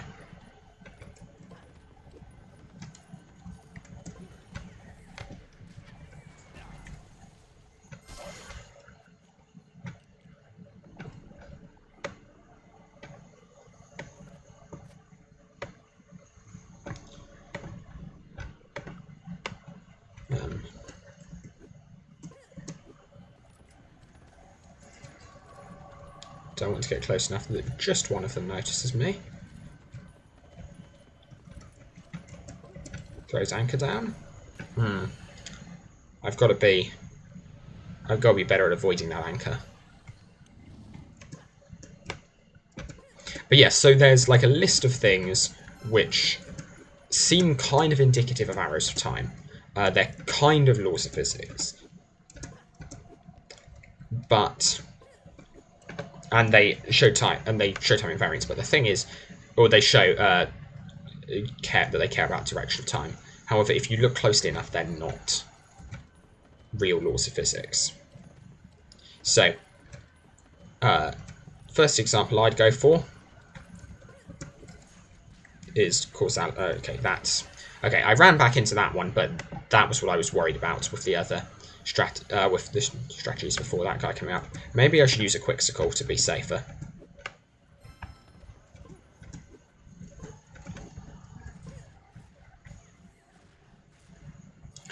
Or maybe I don't even bother trying to get them near the chest.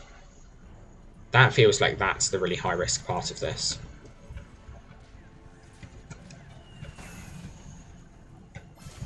Does make it easier though. Easier and cheaper. I should wait until they're both around as well. See about potentially getting 2 in 1. Because at the very least I would want to be able to cope with having both of them attack me at once. Okay, keep moving. Keep moving. Just wait for a second. Knowing how long to wait for. Ideally what I'd do is wait for a second and actually jump in the opposite direction. So jump backwards over their heads. That is the... I think, if I'm close to them, that is the shortest distance move I can make, which gets me out of range. Or at least, it's a move I can do. If I run towards them to get them to throw their anchors down, I can keep momentum.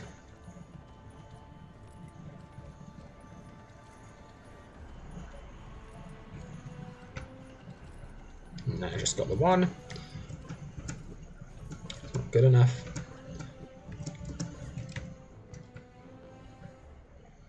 I mean, it would be good enough in an actual run, but in trying to practice this, I probably shouldn't.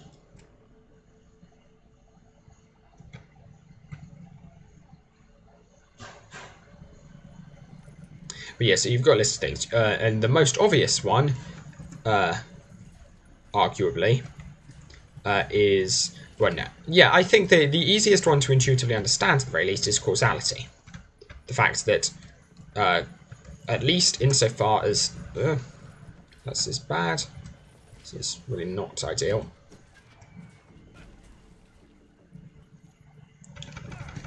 That's honestly probably a better way of fighting them, just running up and punching them. If you can isolate one, which you can do always by moving slowly enough, then just run up and punch. because they won't get to throw the anchor down, like the time it takes them to throw the anchor down. You're only in danger with these guys if you get swarmed. And the other thing I could go into is also buy hardtack biscuits, which would allow me to be safely hit once. So let's try it with just baiting one of them over.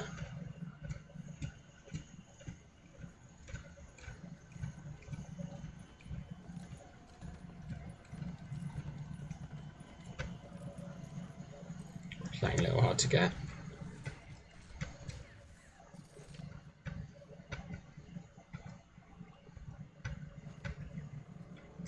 Okay. Now, oh, that's not what you want to happen, there. Okay, ideally you don't want it to be floating in the air, but this will work. That seems like a potentially safer strategy. Because in that strategy, it doesn't involve you trying to get them to throw their anchor down, which I think is, or throw their grappling hook, which I think is a far better idea. So that's probably the strategy I'll go for. It's slower, but you know, I can live with that. This is always risky. I don't remember how much damage that does. I think it might be 6.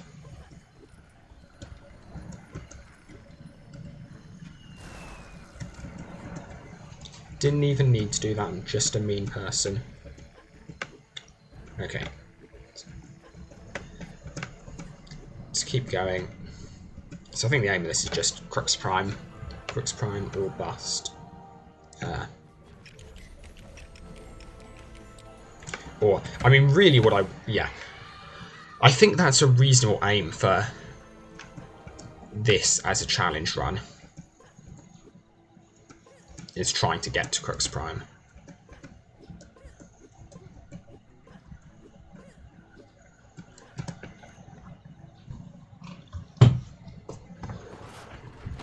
But yeah, so you've got causality, but the thing is, if you look on a really, really small scale, how does causality work? Well, it kind of doesn't. The laws of physics have no causality in them. And so if I'm just looking at two balls colliding, you might say, oh, okay, well, I don't even know how you'd begin to do that, because, like, I guess you could say the balls moving towards one another caused them to bounce apart. Which, okay, that's true, that works, but that's not a definite arrow, because let's say I play the video back. The balls will still move, assuming we're dealing with only small-scale things, we won't have any heat loss if they're just truly two particles. And so, therefore, energy is conserved before/after, and the laws of physics, well, you can play them backwards. Why am I going here? This is not where I want to go.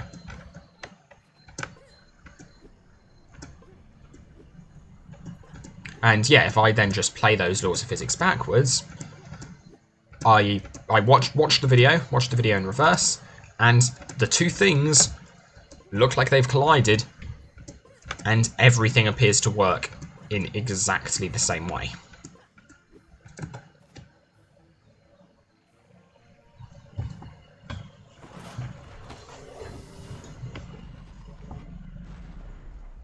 And most importantly, you would say, if you were just showing that video in reverse and weren't told which way around it was, if you were told the reverse video was the right way around, you'd have no way of knowing to disbelieve that, and you'd say, oh, those two coming together caused them to bounce apart, which would be the exact opposite of someone who's seen the videotape the other way. And so there's no actual on a small scale way of dealing with that. You might say, okay, you're limiting yourself to a small scale. What happens if you do lose energy on collision, or you lose energy to heat? If I actually do this experiment, if I bounce two balls off of one another, well, they'll have a coefficient of restitution that isn't equal to 1, and so they'll lose energy to their surroundings, and when they bounce apart, they won't bounce apart as much. That gives me a really obvious arrow of time, right? Because in one direction,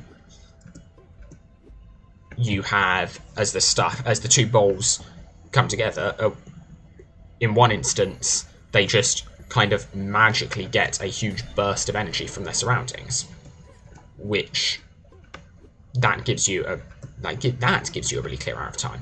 And so that's then the next arrow of time. That's not then really the causal arrow of time. Well, you can argue it's the causal arrow of time that causes precede effects on a large scale, but it's effectively equivalent.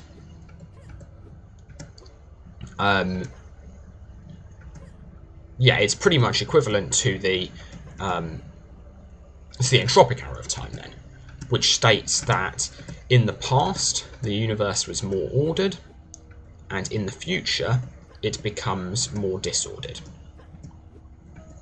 Now, this one is, I think, it's an interesting arrow of time, but arguably feels, right, as though definitions of order can be kind of arbitrary. That was certainly my first thought. Like, or definitions of order, definitions of initial state. If you just very naively calculate... what happens if you take the definition of entropy for the entire universe? The definition of entropy is the log of the...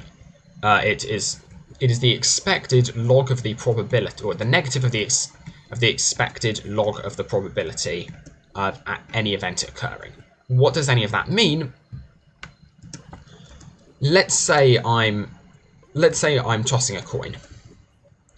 I get, but this coin is unfair. I kind of get more unfair. Either way, I end up, when I look at the coin, I end up knowing something I didn't know before. However, one of those is rarer, one of those is less likely, and so it can be argued contains more information. There is mathematical rigour to that phrase, can be argued there. Yeah, it basically contains more information, or it narrows down. Let's say that what caused the coin, there are some series of hidden variables which caused the coin to land in a particular way. What happens when we observe the coin to land one way or another? Well, we constrain those variables, and so that's really what I mean when we say we get more information when the coin lands one way. Those variables were less likely to go that way, and therefore, by the very fact that they did go that way, or the reason it was less likely was because there were fewer variables that could go that way, and we now know they did go in a particular way, which gives you more information about the state. So, why is it the log? Well, if we just imagine I'm just suddenly observing let's say a coin to have been flipped, how much information do I get out of it? I get one bit of information. Let's say I observe 2 coins to be flipped. The number of possible states is 4. The probability of any particular state is 1 over 4. I could actually die here, because I'm an idiot who didn't really think through anything. Do you need... Oh wait, I need to actually fight some of these guys, don't I?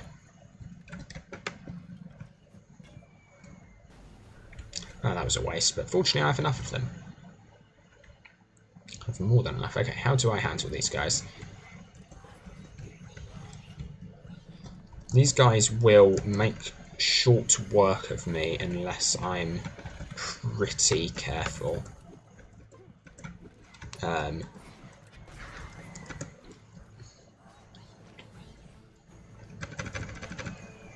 Okay. Thing is, it takes them a little while to get into their attack animation. I think that's what I need to use. I can confuse them by jumping up, down, and around this, and that will slow them down. Yeah. Yeah.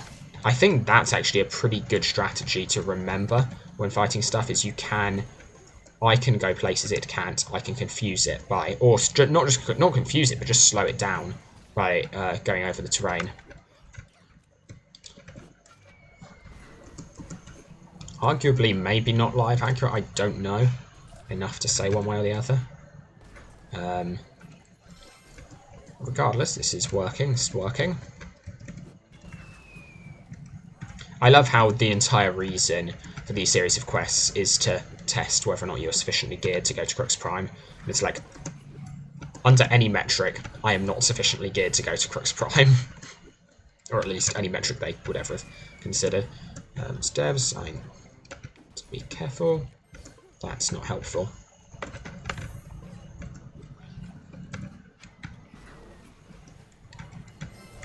Okay, I would really quite like to get some more helmets. There we are. There's one. Oh, can I take one of these? Okay. I'm wondering if I can actually successfully 1v1 one of these guys. I think they hit quickly enough that it's risky, from memory.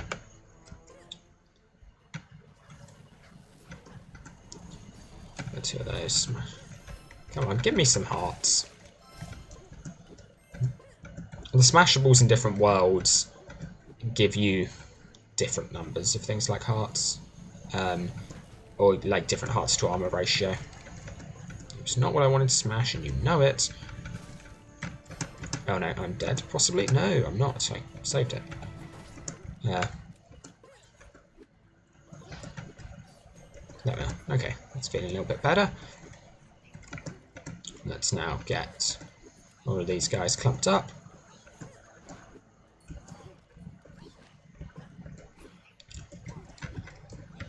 Yeah, that was bad. That was really bad. Yeah, I deserve that. I don't think it's... You can, when farming these normally... Oh no. Move. Let me move. Huh. Guess that's still possible. The reason I did that was because they can... Okay, that worked. Why am I just randomly going down to 0 health? So things can't attack you when you're at 0 health. On DLU at any rate. Hopefully the server lets me keep this health. Okay, and this is as though I've just respawned. So that's fine. Okay, let's finally... Really? The auto-aim is really, really janky in particular areas of Forbidden Valley. Don't know why. It's like certain areas of Forbidden Valley in particular, just certain things. It targets really weirdly. It doesn't target the closest thing or anything like that.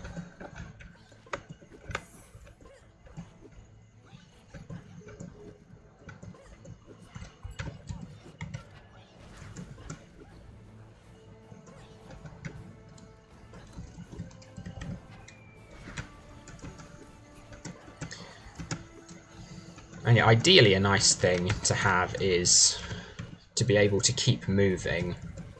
I missed everything, I think. To be able to keep moving whilst you're throwing these, which is why this little... Maybe not that little slope. There was a slope I managed to stand on a second ago, and it kept me moving, which was very nice. One more? One more, just need the one.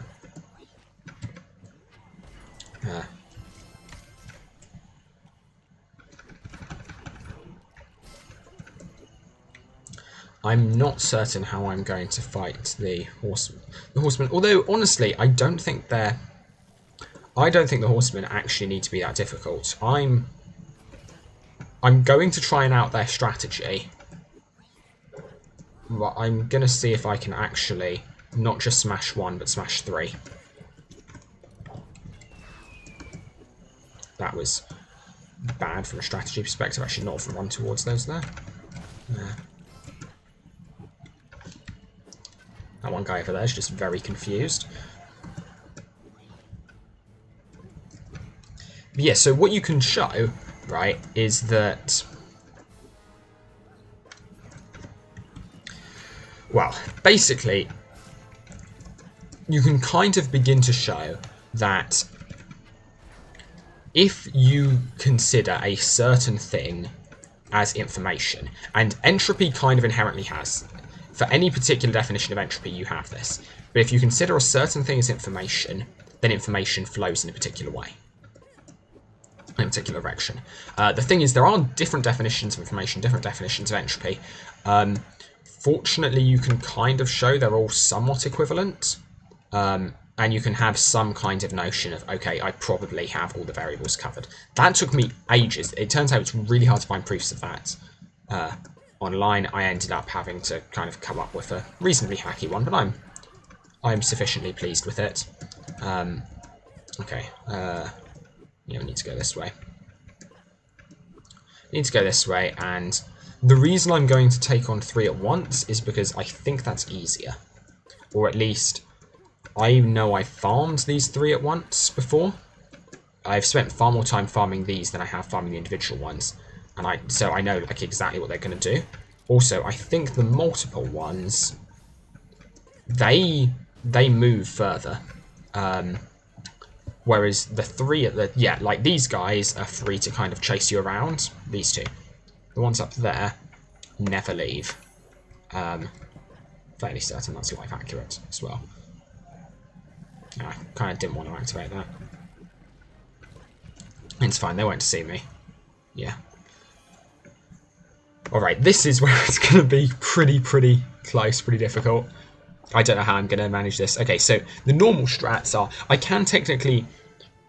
I managed this without damage.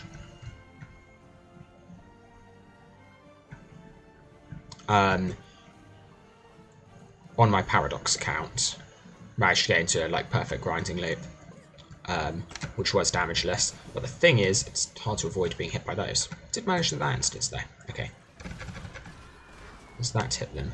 Okay, so yeah, the idea is I just need to keep watching them. They're now going to use that attack. Yep.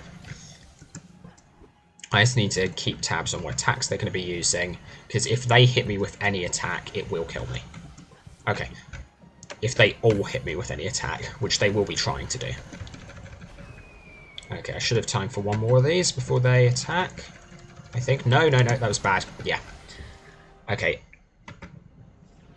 So, I mean, the main reason I'm doing this is to work out the rules of what I can and cannot do and get away with it. This is why I'm glad I'm doing a trial run of this. I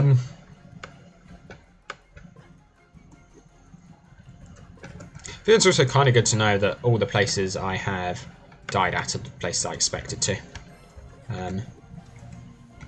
So I do, it seems, have a good sense of what is relatively difficult compared to what else. Okay, those are now going to be at different points in their cycles. I don't want that. So I think...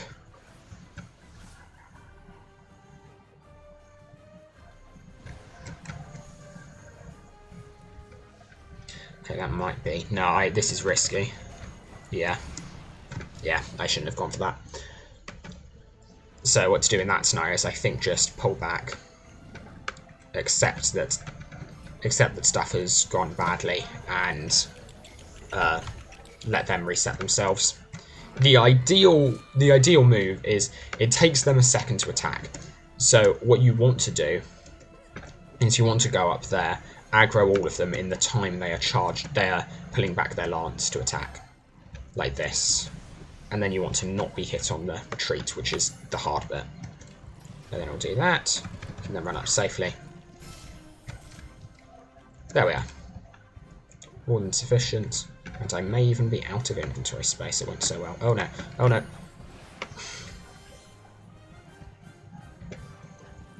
Okay, I literally do have room, but...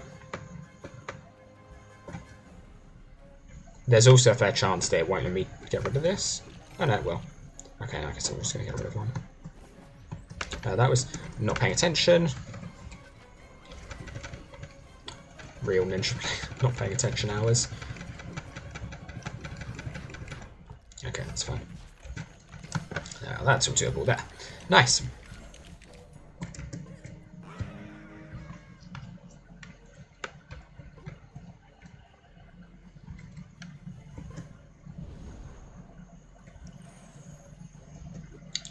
I'm glad I got that because cameras in there are always kind of dubious.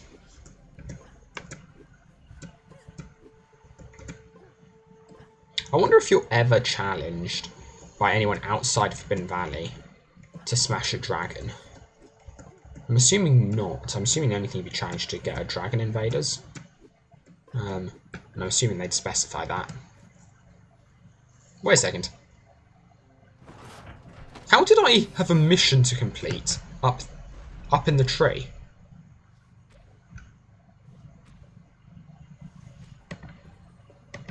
I should have checked that out before I ran off, but you can't, even if I'd, and I should have clicked there, I went fast enough. I probably wouldn't have had. I would have recognised it, I'm sure. But yeah, you shouldn't be able to. I wonder if that's a client-side bug, honestly. Or maybe to do with the new server ghosting.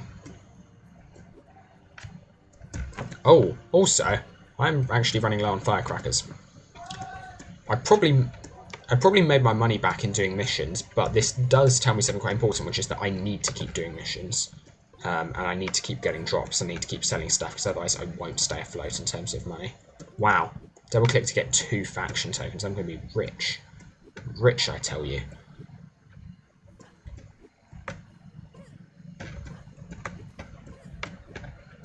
Oh, no, I just ran past. I definitely... Because I'm about to go to Crooks Prime. And I definitely will need some stuff. Do I want... Oh, I don't know if I can get massive firecrackers in Crooks Prime. Don't remember off the top of my head.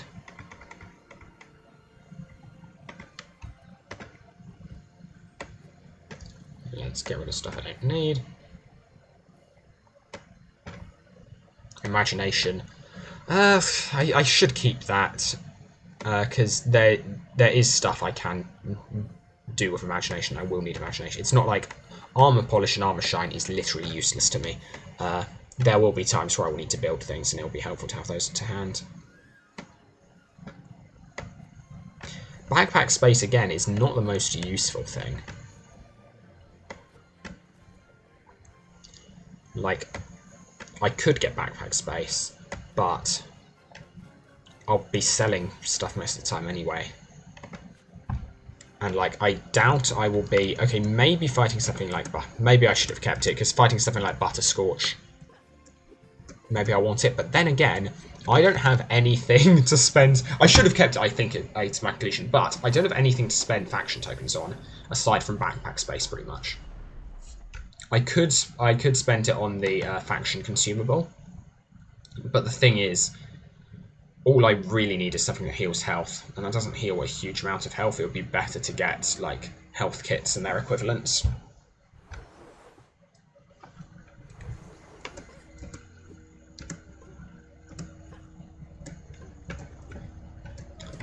So yeah, I should have picked up more. So how am I doing on quick calls? I'm running a bit low. Can always stop off at Olivia Nightshade. I need to see Duke Exeter, don't I? Yeah.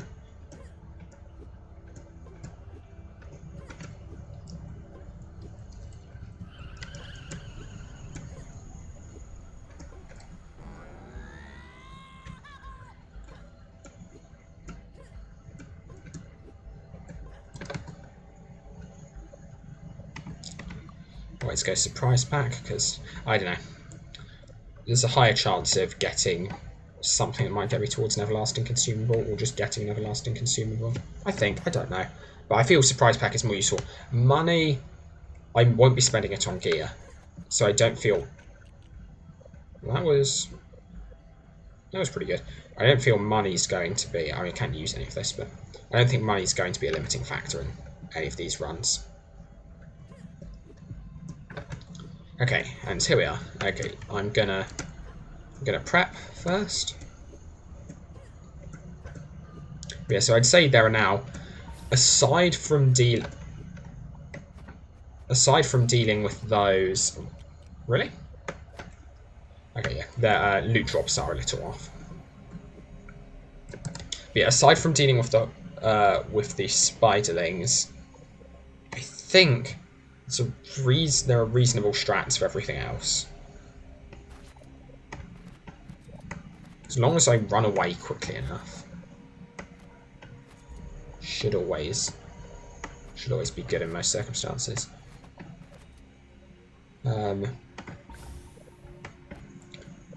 Back.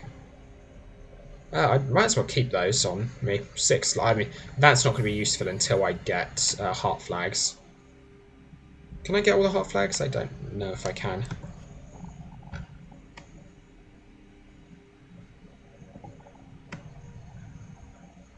Wait a second. Did I scroll past spring shoes? I didn't think her inventory varied. Who's that? Oh no. I was not paying attention. Okay. I think if there's one thing Thrin Valley taught me is that I need lots and lots of firecrackers. Well, yeah, so her inventory size... Oh, no, I just didn't scroll down to the bottom. Okay, we'll pretend that didn't happen. Okay, and fill up on healing drumsticks then. So my inventory's full at that point. It's fine. I think healing drumsticks are the same cost as other things. Yeah, and 4 life. Nice. I'll do this. Actually, you know what? Nah, I was tempted to trash them for the memes, but they're really, really not worth the backpack space, but they're not.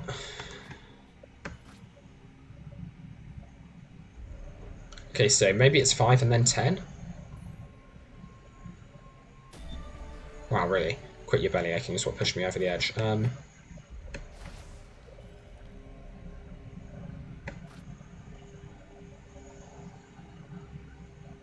Honestly, actually, I feel this is more useful in a normal playthrough to have the... I'm not going to... Maybe I should just sell these. I feel it's less useful in a hardcore LU playthrough to have imagination quickly to hand, because, like, if I don't have enough imagination for the quick build, I'm going to need more than 3 imagination most of the time. But it seems I'm doing this anyway.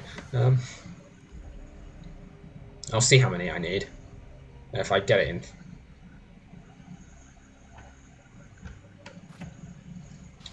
But yes, so what's the next? Yes, I think the next step is just try and get a big one. And to do that, we kind of want to go for snack packs. Snack packs and just fighting enemies.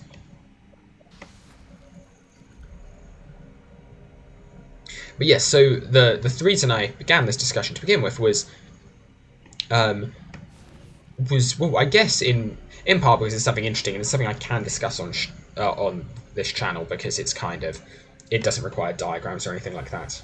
Really, I need to go for 20 then, is it? But what's really nice about it is it's a different way of looking at physics, because there's kind of this fundamental human-centric element to both of these, because I can describe a large amount of the arrow of time in the fact that time only moves in one direction. Well, I can take this the following way. What evidence do I have at this present moment in time that time is moving? At a single instant in time, what evidence do I have that time moves? And that's interesting, because that's quite limited. The only evidence I really have for anything at any instant in time are the bits of information that are coming into my mind at that instant in time and memories. I have no other piece of information available.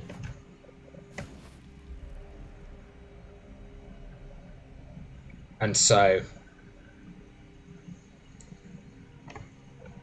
how am I? What can come from my perception of time? Well, it can't just be. Well, sorry, yeah. Can I build a perception of time out of those two things? Well, I necessarily must be able to build out those two things, because that's all I really have. That's all the information I have at any moment in time. And already that kind of gives you a hint, because I don't have memories of the future. And so, can you argue that a perception of an arrow of time... What, seriously? How many... Okay, I've got to find this mission. Or this achievement.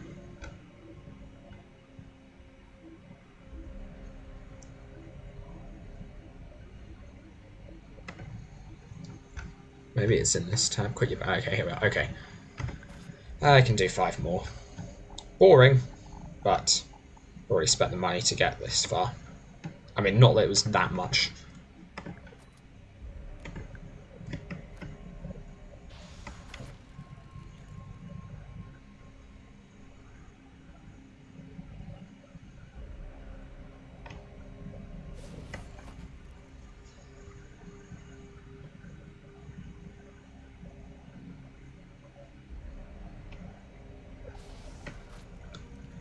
Trying to play a game and talk about physics at the same time is a great way to always be losing your train of thought.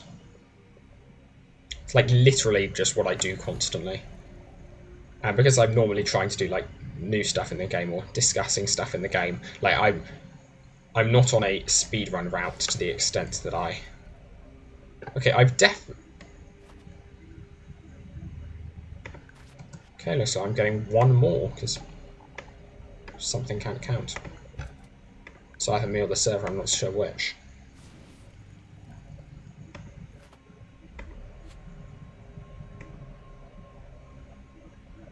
Okay, it's very definitely the server.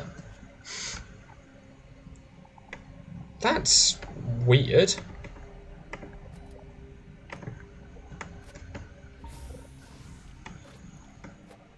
Okay. I'm not going to ask what happened there. Anyway, we've got stuff. We've more importantly cleared out our inventory of those, so we have room for...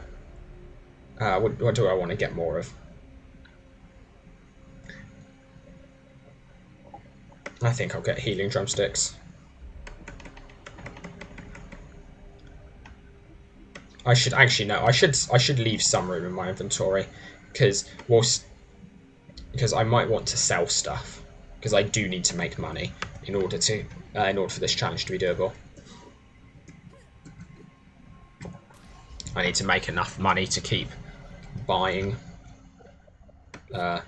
firecrackers, and especially in Crux Prime, that's going to mean, because a single enemy will take quite a few in Crux Prime. I want to say, even like the Stromling invaders, they have like 6 health, 5, 6.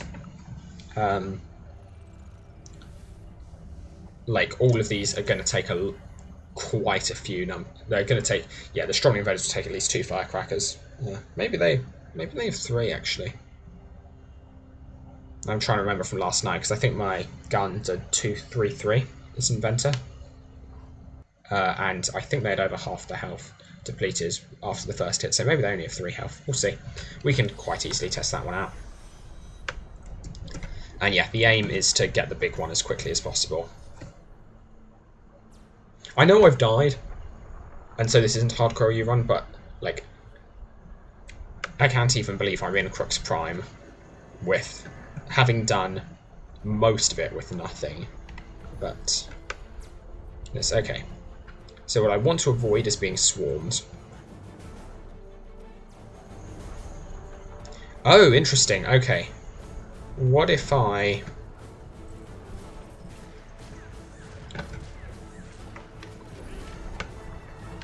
Okay, that did half damage. Okay, so I did entirely misremember from last night. Okay, that's fine, that's fine. What I want to do is keep hitting. Okay, get rid of you. That's good.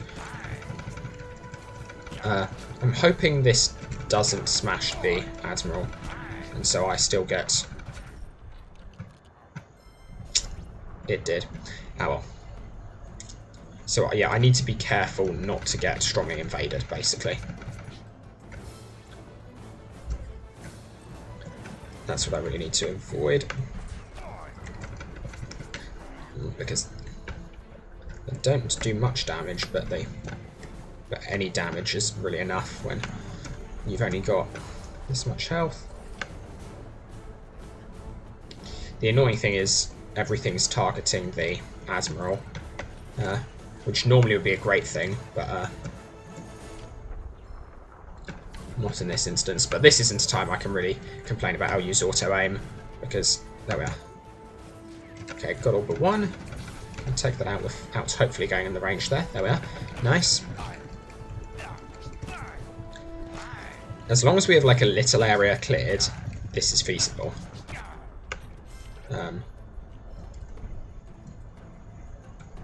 but it's getting rid of. It's the fact that Stromlings are significantly harder to get rid of here than they normally are, for obvious reasons.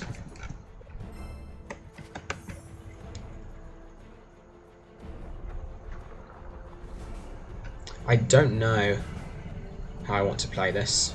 Okay, now let's lure this guy over to me. I don't want him being killed by the turrets, if nothing else. Come on. No. There we are. I think that's out of range, not quite. No, come on. What does it take to get a rise out of this guy? Okay. Hit one more, throw this, maybe? Okay, I kill stall from the turret. I mean, that's a valid way of doing it, I guess. I should be a little bit more careful of these, because they do 2 damage. Okay, I should put this back on hotbar. Oh, don't really want to fight a Spidling. I don't have to. Okay, got an admiral.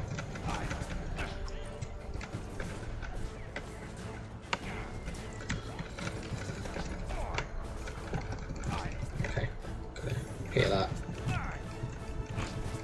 Okay, fine, that guy's gonna come and attack me. Use that. Just the one. Oh no, that was bad. Bad move. Bad move. Heal up.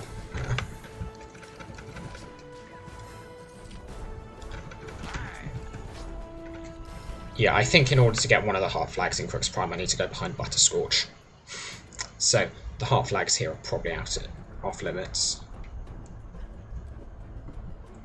But hopefully I can keep farming admirals in this area.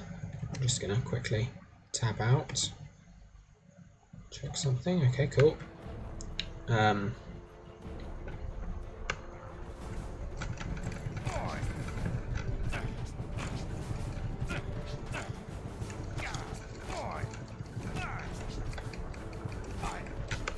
Okay, and that's where it becomes risky. Wow. Oh great, that's not good. Aggroed more things than I intended to. We still want this guy. How can I get that guy without?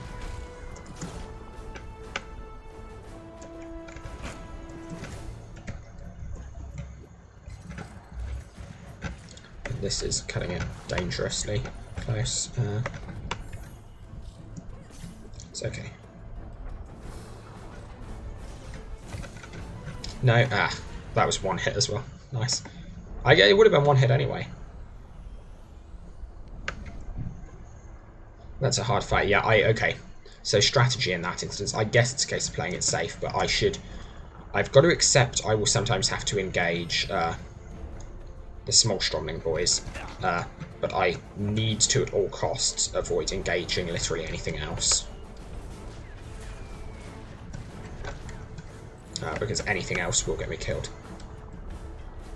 Well, that also works. I mean, I kind of knew that was going to happen. Or at least I should have seen it coming. That's not a surprising auto-aim that I can complain about.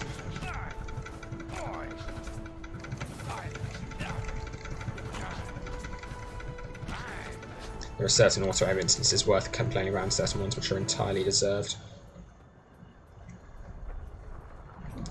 So the other alternative, and this one's out there, but Rue Morgue.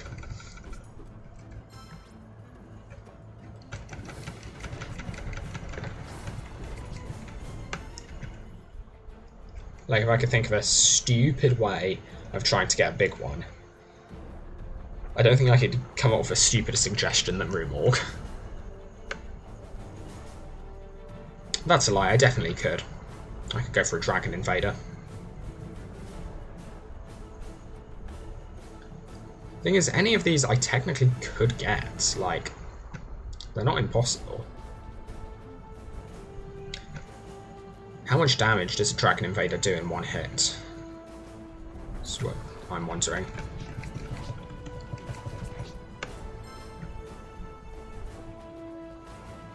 Yeah, there we are, we got one.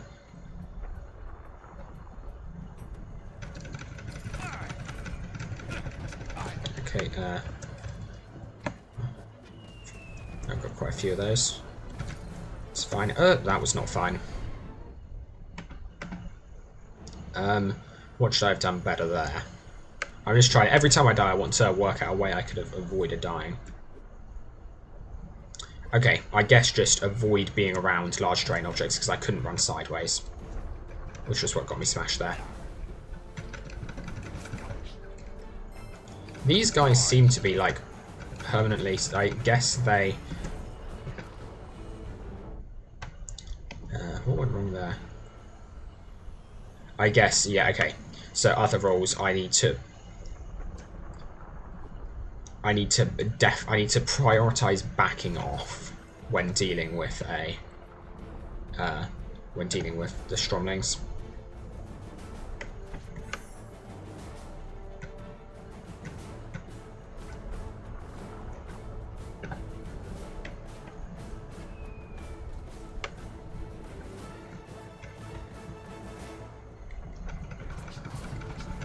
Don't want to aggro the Spiderling if I can avoid it.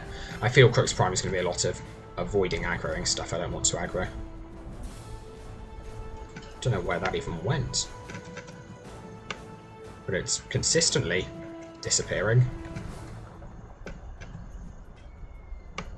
Okay, there we are. This should be doable relatively easily. This guy's just in the corner. Don't think too much else should spawn and give me any trouble. And on the upside, I can use this to easily work out how much health everything has. Not that there are not better ways of coming across that information, but... Okay, so much for it being relatively isolated.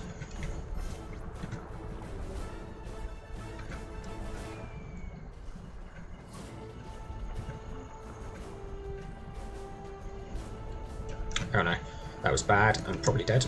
I'm not. I'm not.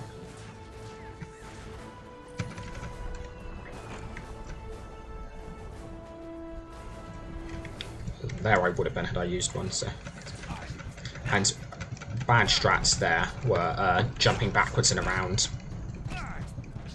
Need to remember to when one of these is coming for me. I guess I wanted to lure it backwards to avoid the Spiderling.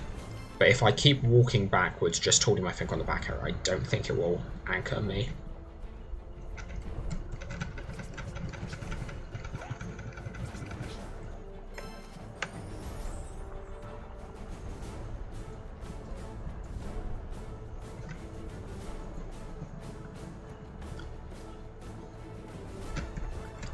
Also, yeah, there are going to have to be... Oh no, bad.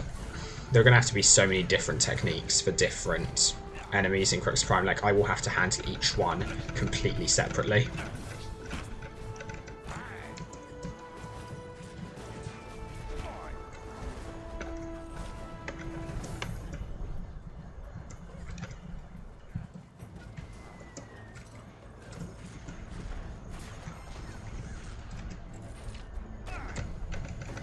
Ah, it keeps him stunned.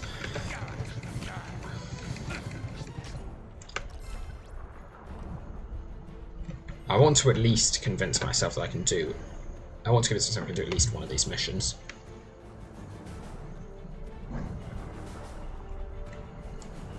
Because these missions are randomly chosen by the server. Okay. One thing I think it's worth doing always is just getting started on these guys as soon as possible. The Stromlings won't kill you in one hit. You can run away afterwards. Yeah. Like that.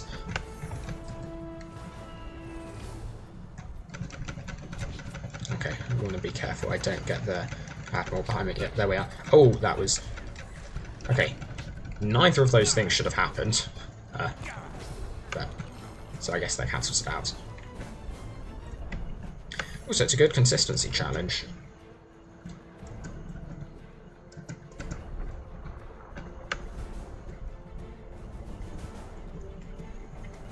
Yeah, I must admit, this is not necessarily the most fun way to play LEGO Universe. I don't know, honestly, how I feel about this challenge long term. because like it kind of, there's a lot of fun movement, there's a lot of trying to dodge things. That's always very fun. That's like playing Teleco Universe's strengths, but there's a fair amount about it which doesn't play to OU's strengths, which is the waiting around for stuff to respawn and stuff like that, because you're using low-powered gear and everything, and so the game is a lot less fast-paced like this.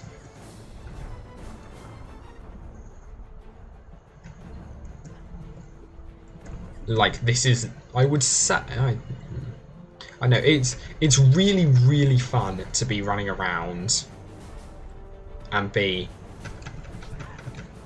like a base character in Crux Prime. That is just a cool thing.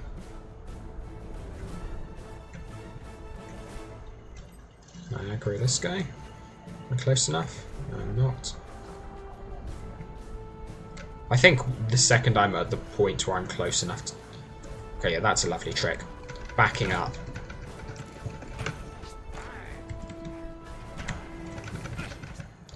Got to be careful to slightly walk backwards when they're hovering like that. That's to do with the nav mesh. And... okay, that was reasonably well handled.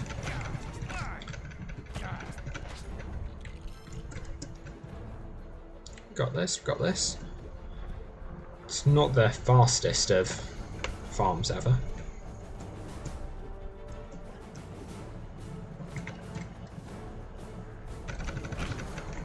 Oh no, oh no, that's bad. Yeah, that's the only issue when they go up. It becomes harder to target them by pressing Alt.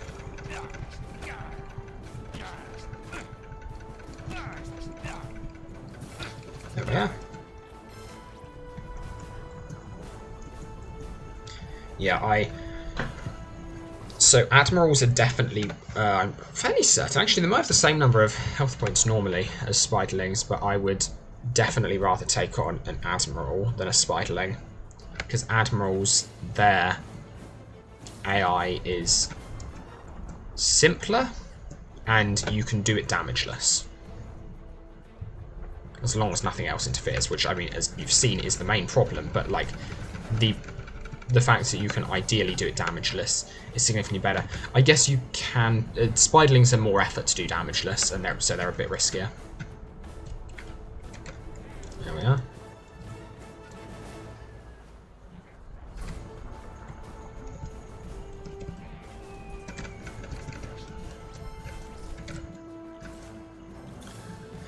It's nice, though, how almost everything gives you a faction token here.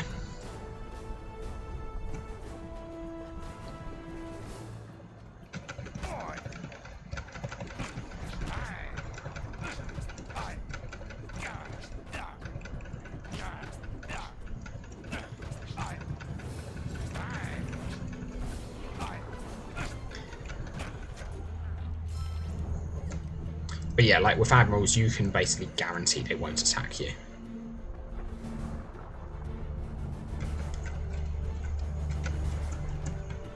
Like, as long as you play well, you are safe. Or as long as you play well and nothing else gets involved in the fight, you're safe. If other stuff gets involved in the fight, as we've seen multiple times already, it becomes dicey nearly instantly.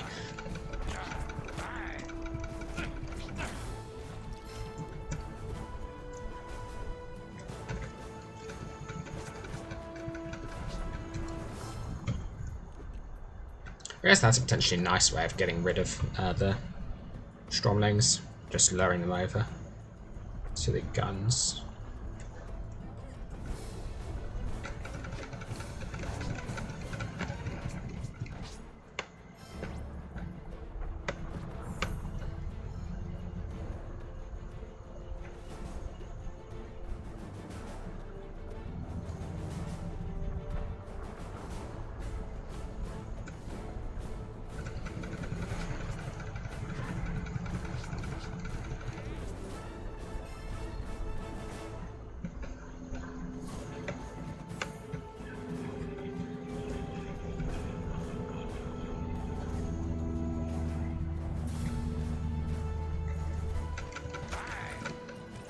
Yeah. What went wrong there? I'm not 100% certain, honestly. I guess the second I saw the Stromling, yeah, always when I see a Stromling in, run off. That's, I guess, the answer. And I just need to get better at that being instinctive. Because I cannot handle a Stromling and an Admiral simultaneously.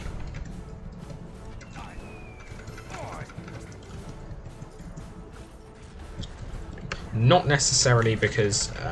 yeah, I think the main reason is the fact that it's quite awkward to click on exactly what I need to click on, and I need to... if either of them isn't stun locked, I'm in danger. So, like, that was stupid. Yeah.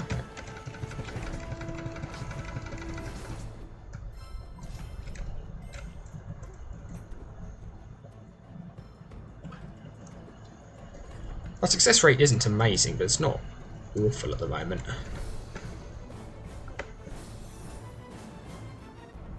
I'm also, because I'm fighting with hands, I'm using... because it was Admirals that I got as my draw for what I needed to smash, I'm actually in kind of a good place. In terms of firecrackers, I got more firecrackers than I needed for this, but that won't be the case when fighting Room Morgue, etc.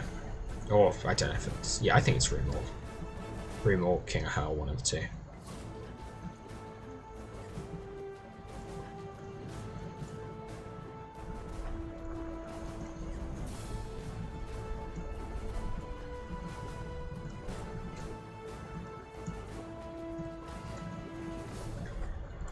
I probably also, in the time I spent here, could have been going around looking for...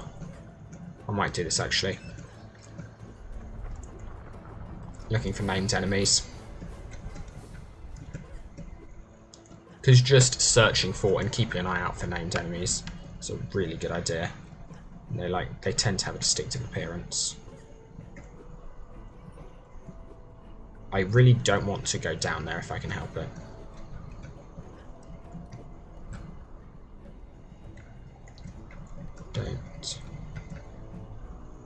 I don't think I see anything. The thing is, I remember they have a distinctive appearance. I don't remember what it is. I seem to remember they tend to be like pinkier. So, I could be entirely misremembering. Regardless, I don't really want to get trapped down there.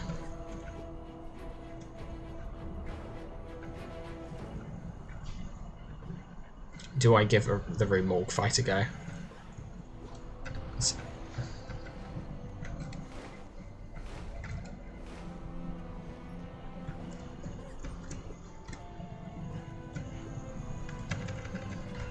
I think I want, ideally, to trick him into doing that repeatedly.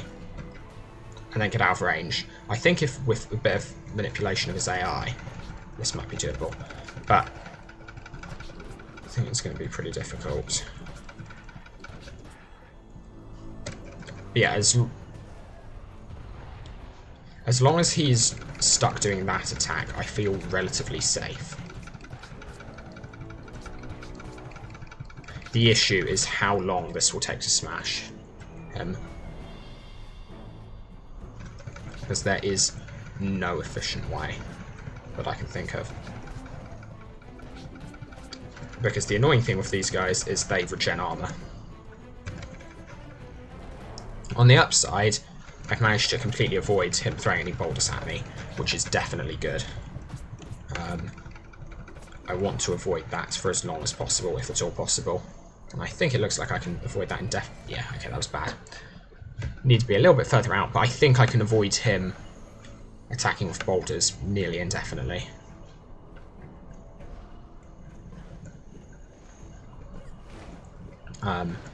As long as I'm careful, so I just need to avoid dying on the approach.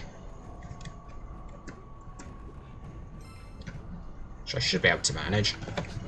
And then keep him focused on me with his ground pound attack. And make sure I get out of range. That should be fair enough, yeah. I honestly, the advantage I get by being slightly closer in is pretty negligible. so I should really, really play it safe. Like, these will hit him regardless. So, honestly, I think if I'm being mathematically very, very precise, it may be faster to be slightly further out. Because momentum is a thing in LU. And I can start moving inwards into his radius earlier.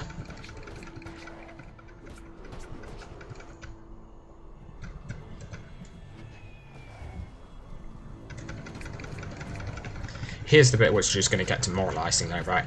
It's when he runs out of armour and then respawns it. And I'll have to be so careful. I don't know how I'm going to manage to do the anchor quick build. I've literally no idea on that front. Because I can't be hit once whilst doing it, and there's nothing I can use to distract. I guess technically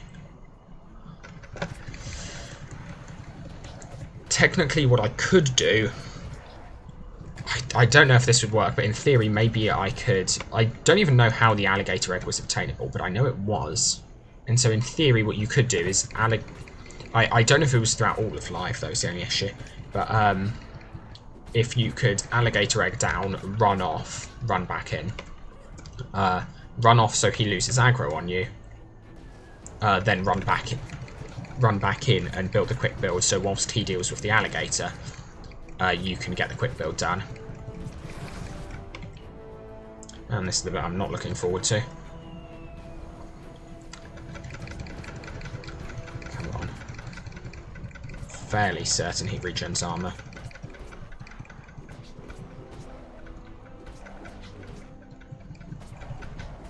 That might have been leaving it too late. No, not quite.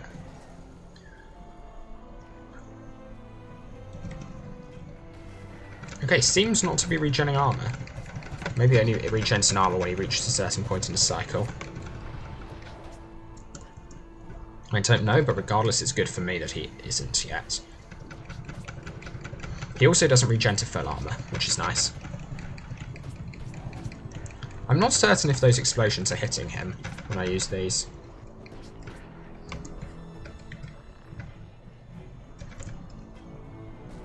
I don't think they are. I think they might actually be going through.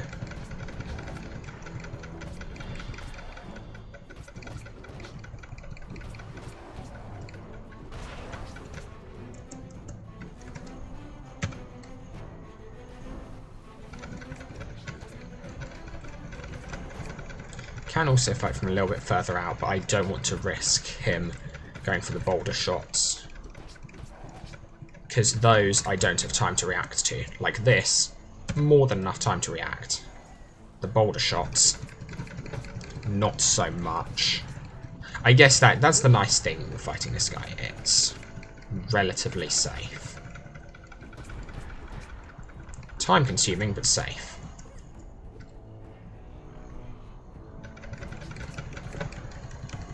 I guess that's one thing that can be said about LU, is that its fighting was quite simplistic, and so to get better at fighting, the main way you would do it is just by getting stronger gear, and the main way they made enemies harder was by giving them more health. Which means there's a limited amount I can just be better at to make these easier. It'll be cool to have smashed through Morgue though.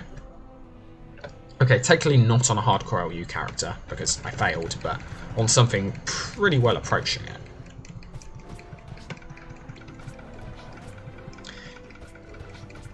And Rue Morgue might be better than other apes if he doesn't drop the anchor and regen health, because I'd far prefer no anchor and no regen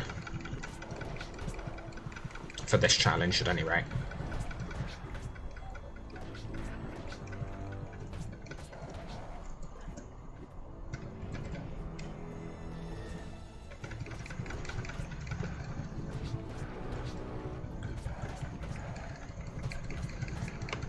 Nearly there. Nearly there. We've had one death, and that was because I stood marginally too close. And that wasn't because I couldn't get away fast enough, it was because I was overconfident.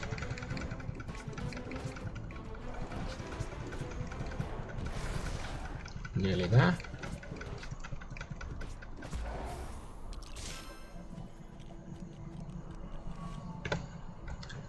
Nice.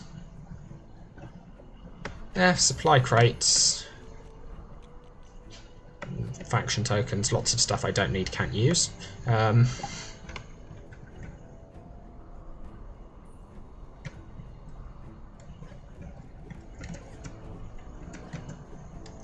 Let's...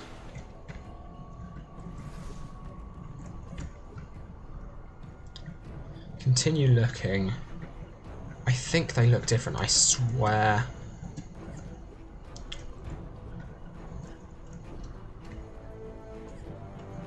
I really... okay. This is risky. I want to get through over there, but there's a lot of stuff that, yeah. I thought that happened. I should have quick-cycled. I don't know how I'm going to fight Ninjago stuff. I can't think of a good way of doing so.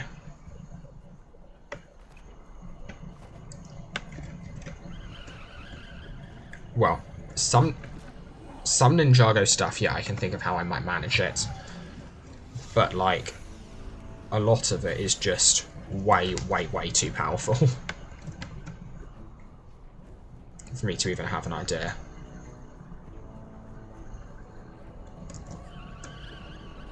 Like, even sprinting, it's pretty risky.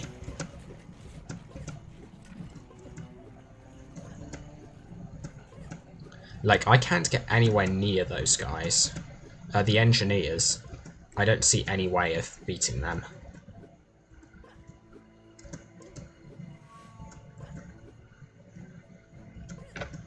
Because the second I get literally anywhere near them, they start...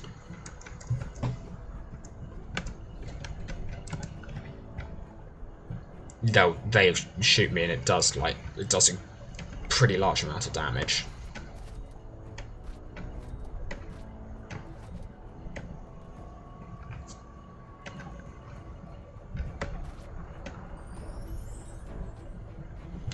Don't know, I just wanted to get rid of that, but it's not actually that wasn't a good thing to get rid of. The overtime ones are less useful, but they're not useless.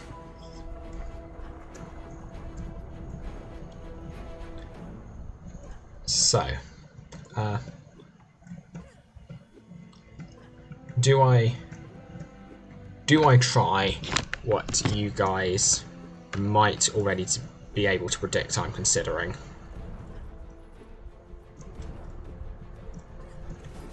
I'm also just going to look around to see if I see anything named.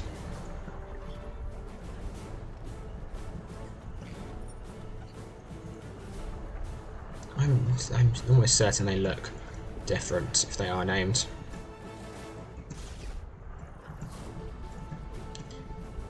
Okay, for ways of fighting things, we do at least have these.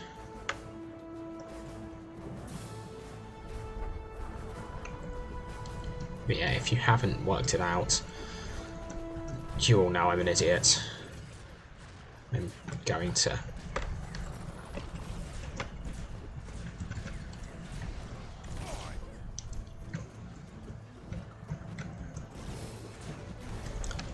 see if I can take on the literal hardest boss in LU.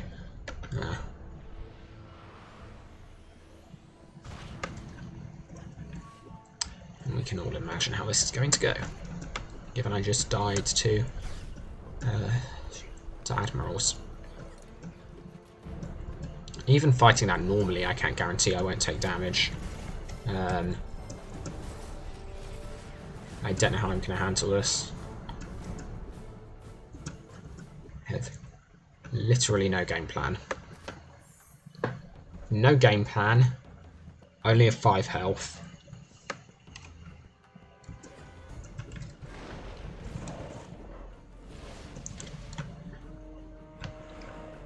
Let's just get a feel for attacks. Okay, this one, again, if I'm moving, it's fine. Okay, can I... Wow, you see that literally not making a dent there?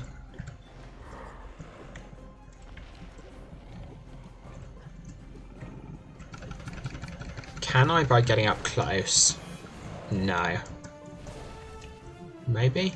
I'm wondering if I can do the same thing with her that I did to Rue Morgue.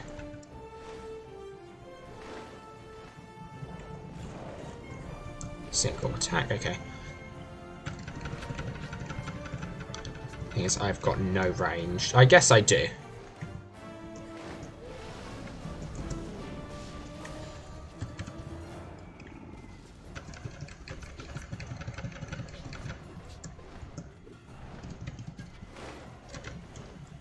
Don't know if that even hits.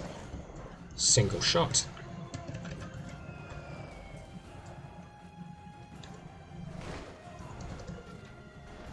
The thing is, yeah, she's not meant to be jumping up and down the way she is.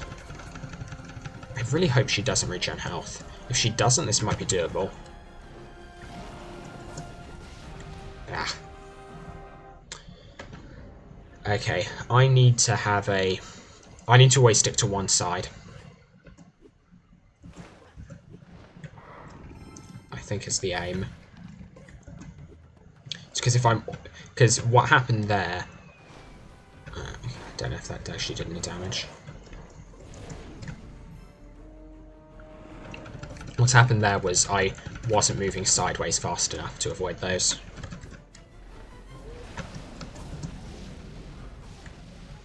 But as long as... Because I didn't have...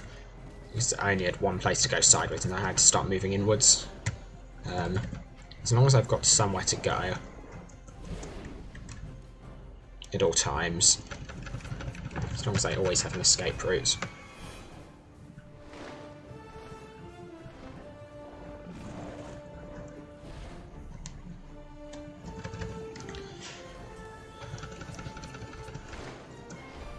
I have nowhere near enough firecrackers for this. Okay. Do I go to Heimlich?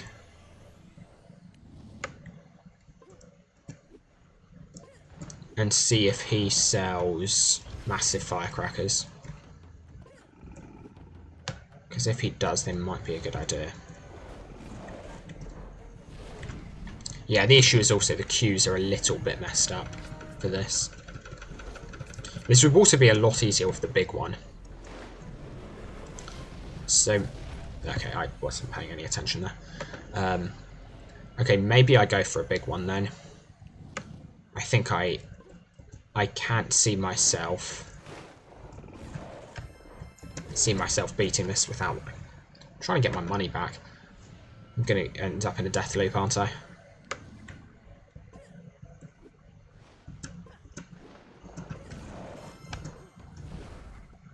There we are.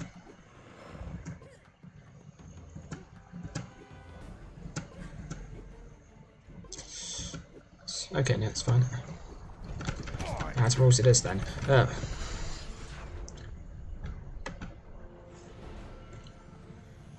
Looks like I've lost that money. Let's talk to Heimlich.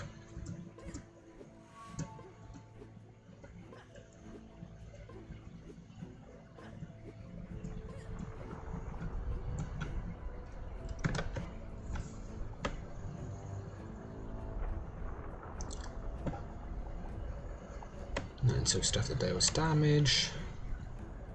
Yeah, okay. There's nothing useful there. Wait. Any... Sorry, there was nothing extra that was useful. Oh! That's a lie. We've got ourselves only firecrackers. They are definitely more expensive. These were 30. But... more damage. That is enough to one-hit... one-hit one of these guys. So hopefully we should just be able to get these here and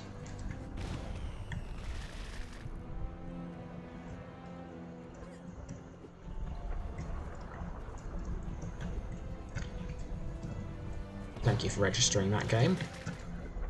Is the game just not going to register it when I use those? Okay.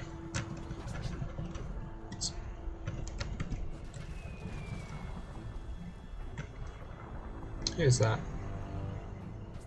Oh, Ben. Cool. I will walk away. But no, that is not because I dislike him.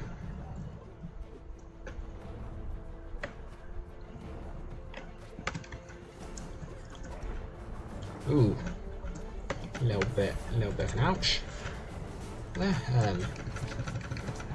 This guy can take out, and we've got 2 admirals pretty nearby. Don't want to aggro the other one. Probably will if I'm not careful.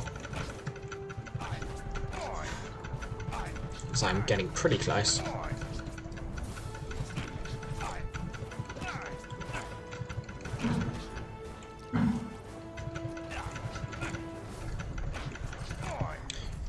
I should have already run off at the point the strongly invader came up.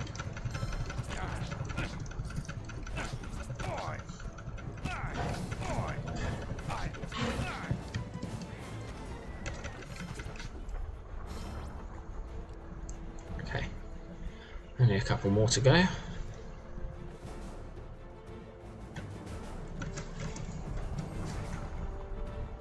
Yeah, the thing is, there's a lot more of kind of, I don't know, playing it safe. I'd like it to reach the stage where there is new stuff discovered, whereby one can be more skillful to deal more damage, or to avoid damage. Maybe there's a certain extent to which the survey is still incomplete, and that does make fighting harder. Oh, okay, I'm tempted to give the Dark Spiderling a try. Significantly larger aggro range. It's gonna kill me if I get hit by it, I think. I don't actually know how much damage it does. Oh, that deals quite a bit. Oh, it was too slow.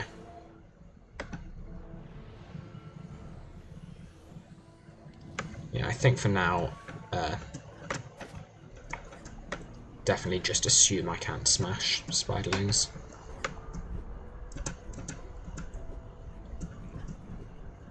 Not really worth trying. Okay, I don't want this guy to get... Oh, hello. That was dangerous. Understood.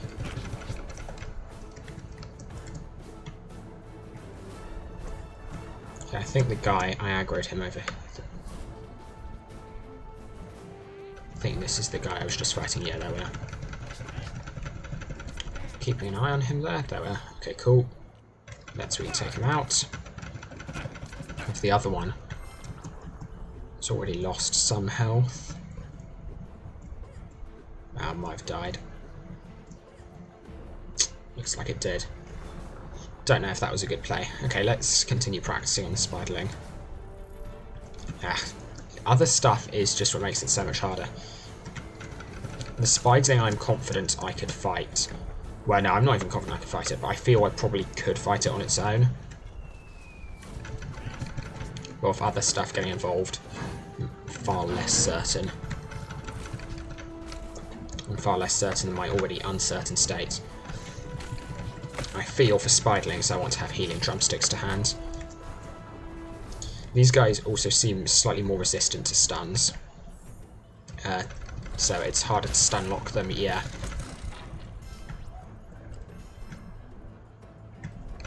Oh no, I'm dead, I'm dead. Need to pay more attention to health.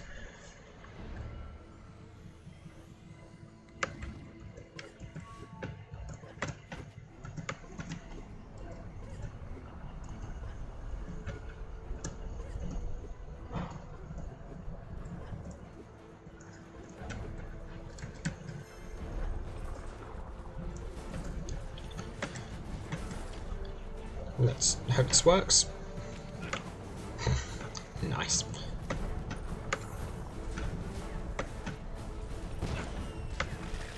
Okay, and it's not actually smashing them, which is a problem.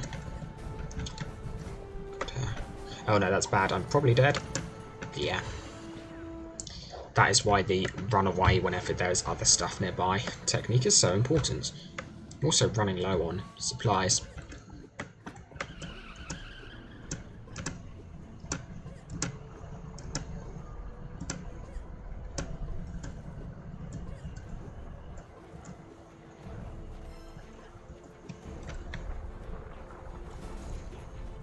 Okay, run past, get him to drop anchor, then chuck that. Hopefully get rid of that guy. Take out this guy, and then there's the one over there, and then we are done with this accursed mission.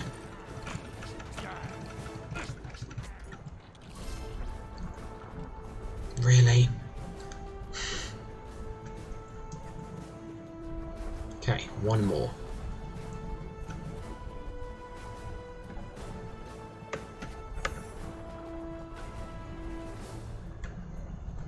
Is this the spyling I tried to attack earlier? Oh no, I smashed that one, didn't I? Oh, now I've aggroed another one.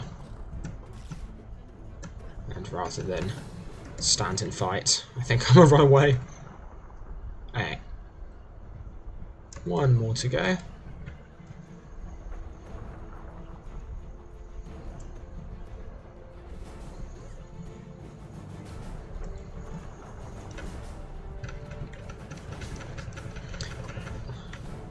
I love how eager all these people who work for the Nexus Force are to see this guy who's obviously unprepared run out and smash things and attack things for them. I mean, does this... Look at you. Look at you and look at me. Let's make a comparison here.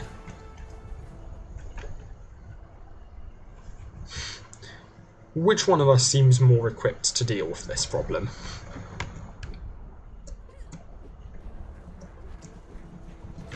And which one of us did you just go and tell to smash a large... Oh, great. Oh, that's even more great. Okay, Oh, for...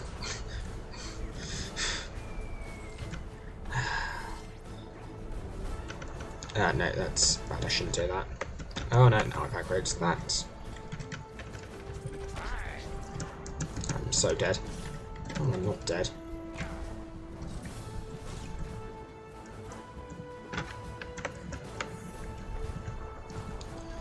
By all known laws of LEGO Universe, there is... Okay, good. There is no way this ninja should still be alive.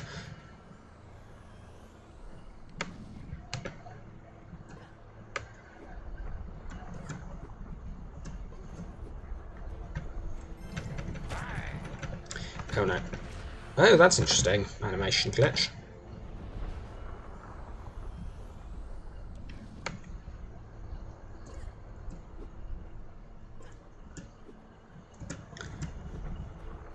Yeah, I think the second I miss a hit on something, I need to already be running away. Oh, great. No, come on. Come on. No, it's gonna... Okay, that was... I so nearly got kill stole by that turret. How did I do out there? Not well.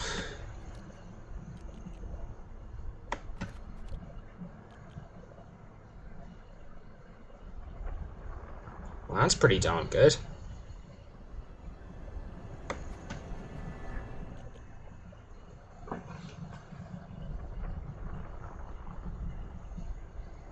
Boost your life and imagination by 5. Not bad.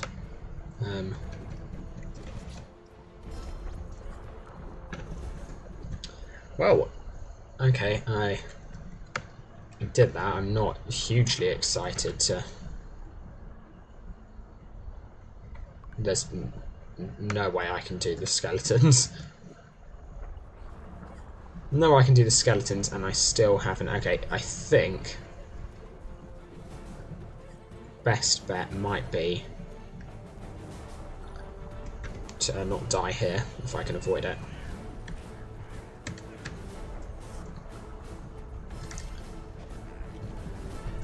To search for a Yeah, like, I should also probably... Requires level 15. Okay. That is helpful. I don't know if I can get a barbecue drumstick from Heimlich. I don't think I can. Having a reliable source of those would make life much, much, much easier. Because 5 life would be a huge difference.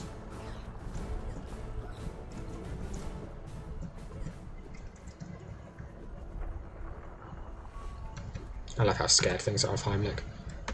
Oh! Okay. This changes everything.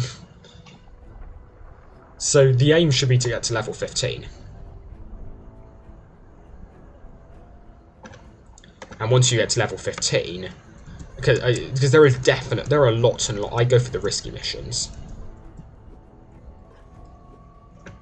So, if you get to, 'cause at that point you can take a hit from almost anything. I don't think anything does 10 damage in one hit.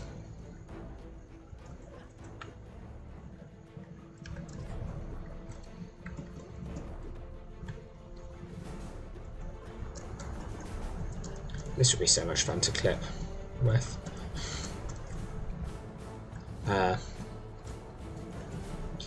Yeah, nothing does enough damage to erode. So if you went through, did Pet Cove, then went and got like all binoculars, etc., I think you could get to level 15.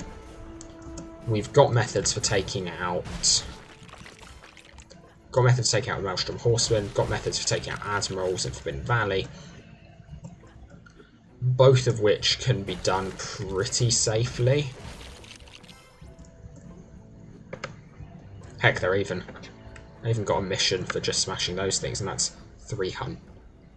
It's 320. This is why Crux Prime is overpowered. Yeah, level 15 now. So I think that's got to be the aim. Don't engage anything in Crux Prime until you have these. It does say for a short amount of time. Oh, but no, but Woo's Tea. Oh, that's level 20. Well, I'm dead. Oh, no, I'm not. If you could start using these, if you could get to the point where you could use these level locked things, you might stand a chance. Hello. What are you doing here?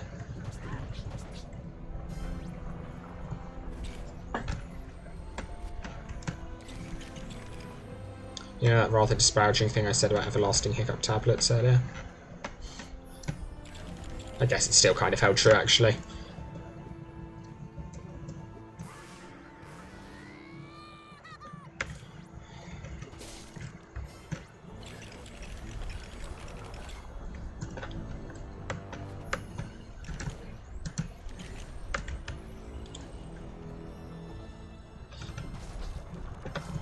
Imagination, yeah, it takes, every time I try and do one of these, it takes my whole...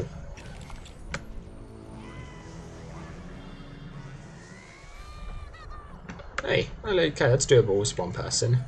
There are things here which are not doable as one person though, so I'm not even going to consider getting the heart flags here. But yeah, okay. So, there's some doable stuff. There is, in fact, some stuff which is possible. I guess, yeah, you'd want to barbecue blast hot dog. Not barbecue blast hot dog, barbecue chicken wing. And that's your best bet, I think.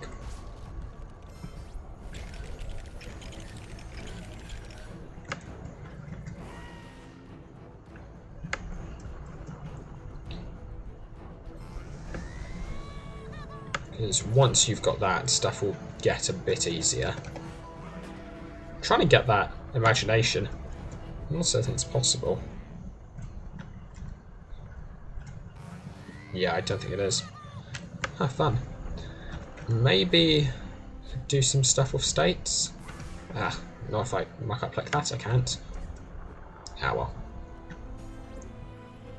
I'm fairly certain the state trick I was going to try wouldn't have worked anyway.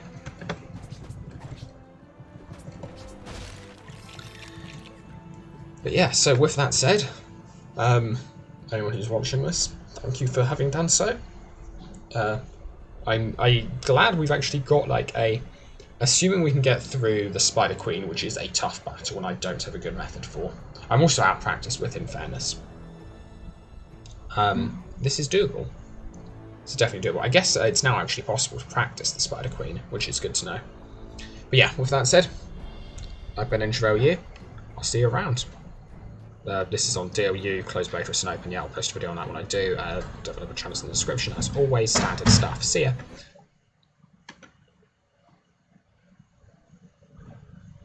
I said see ya. I tried to press the end recording button, it just didn't work.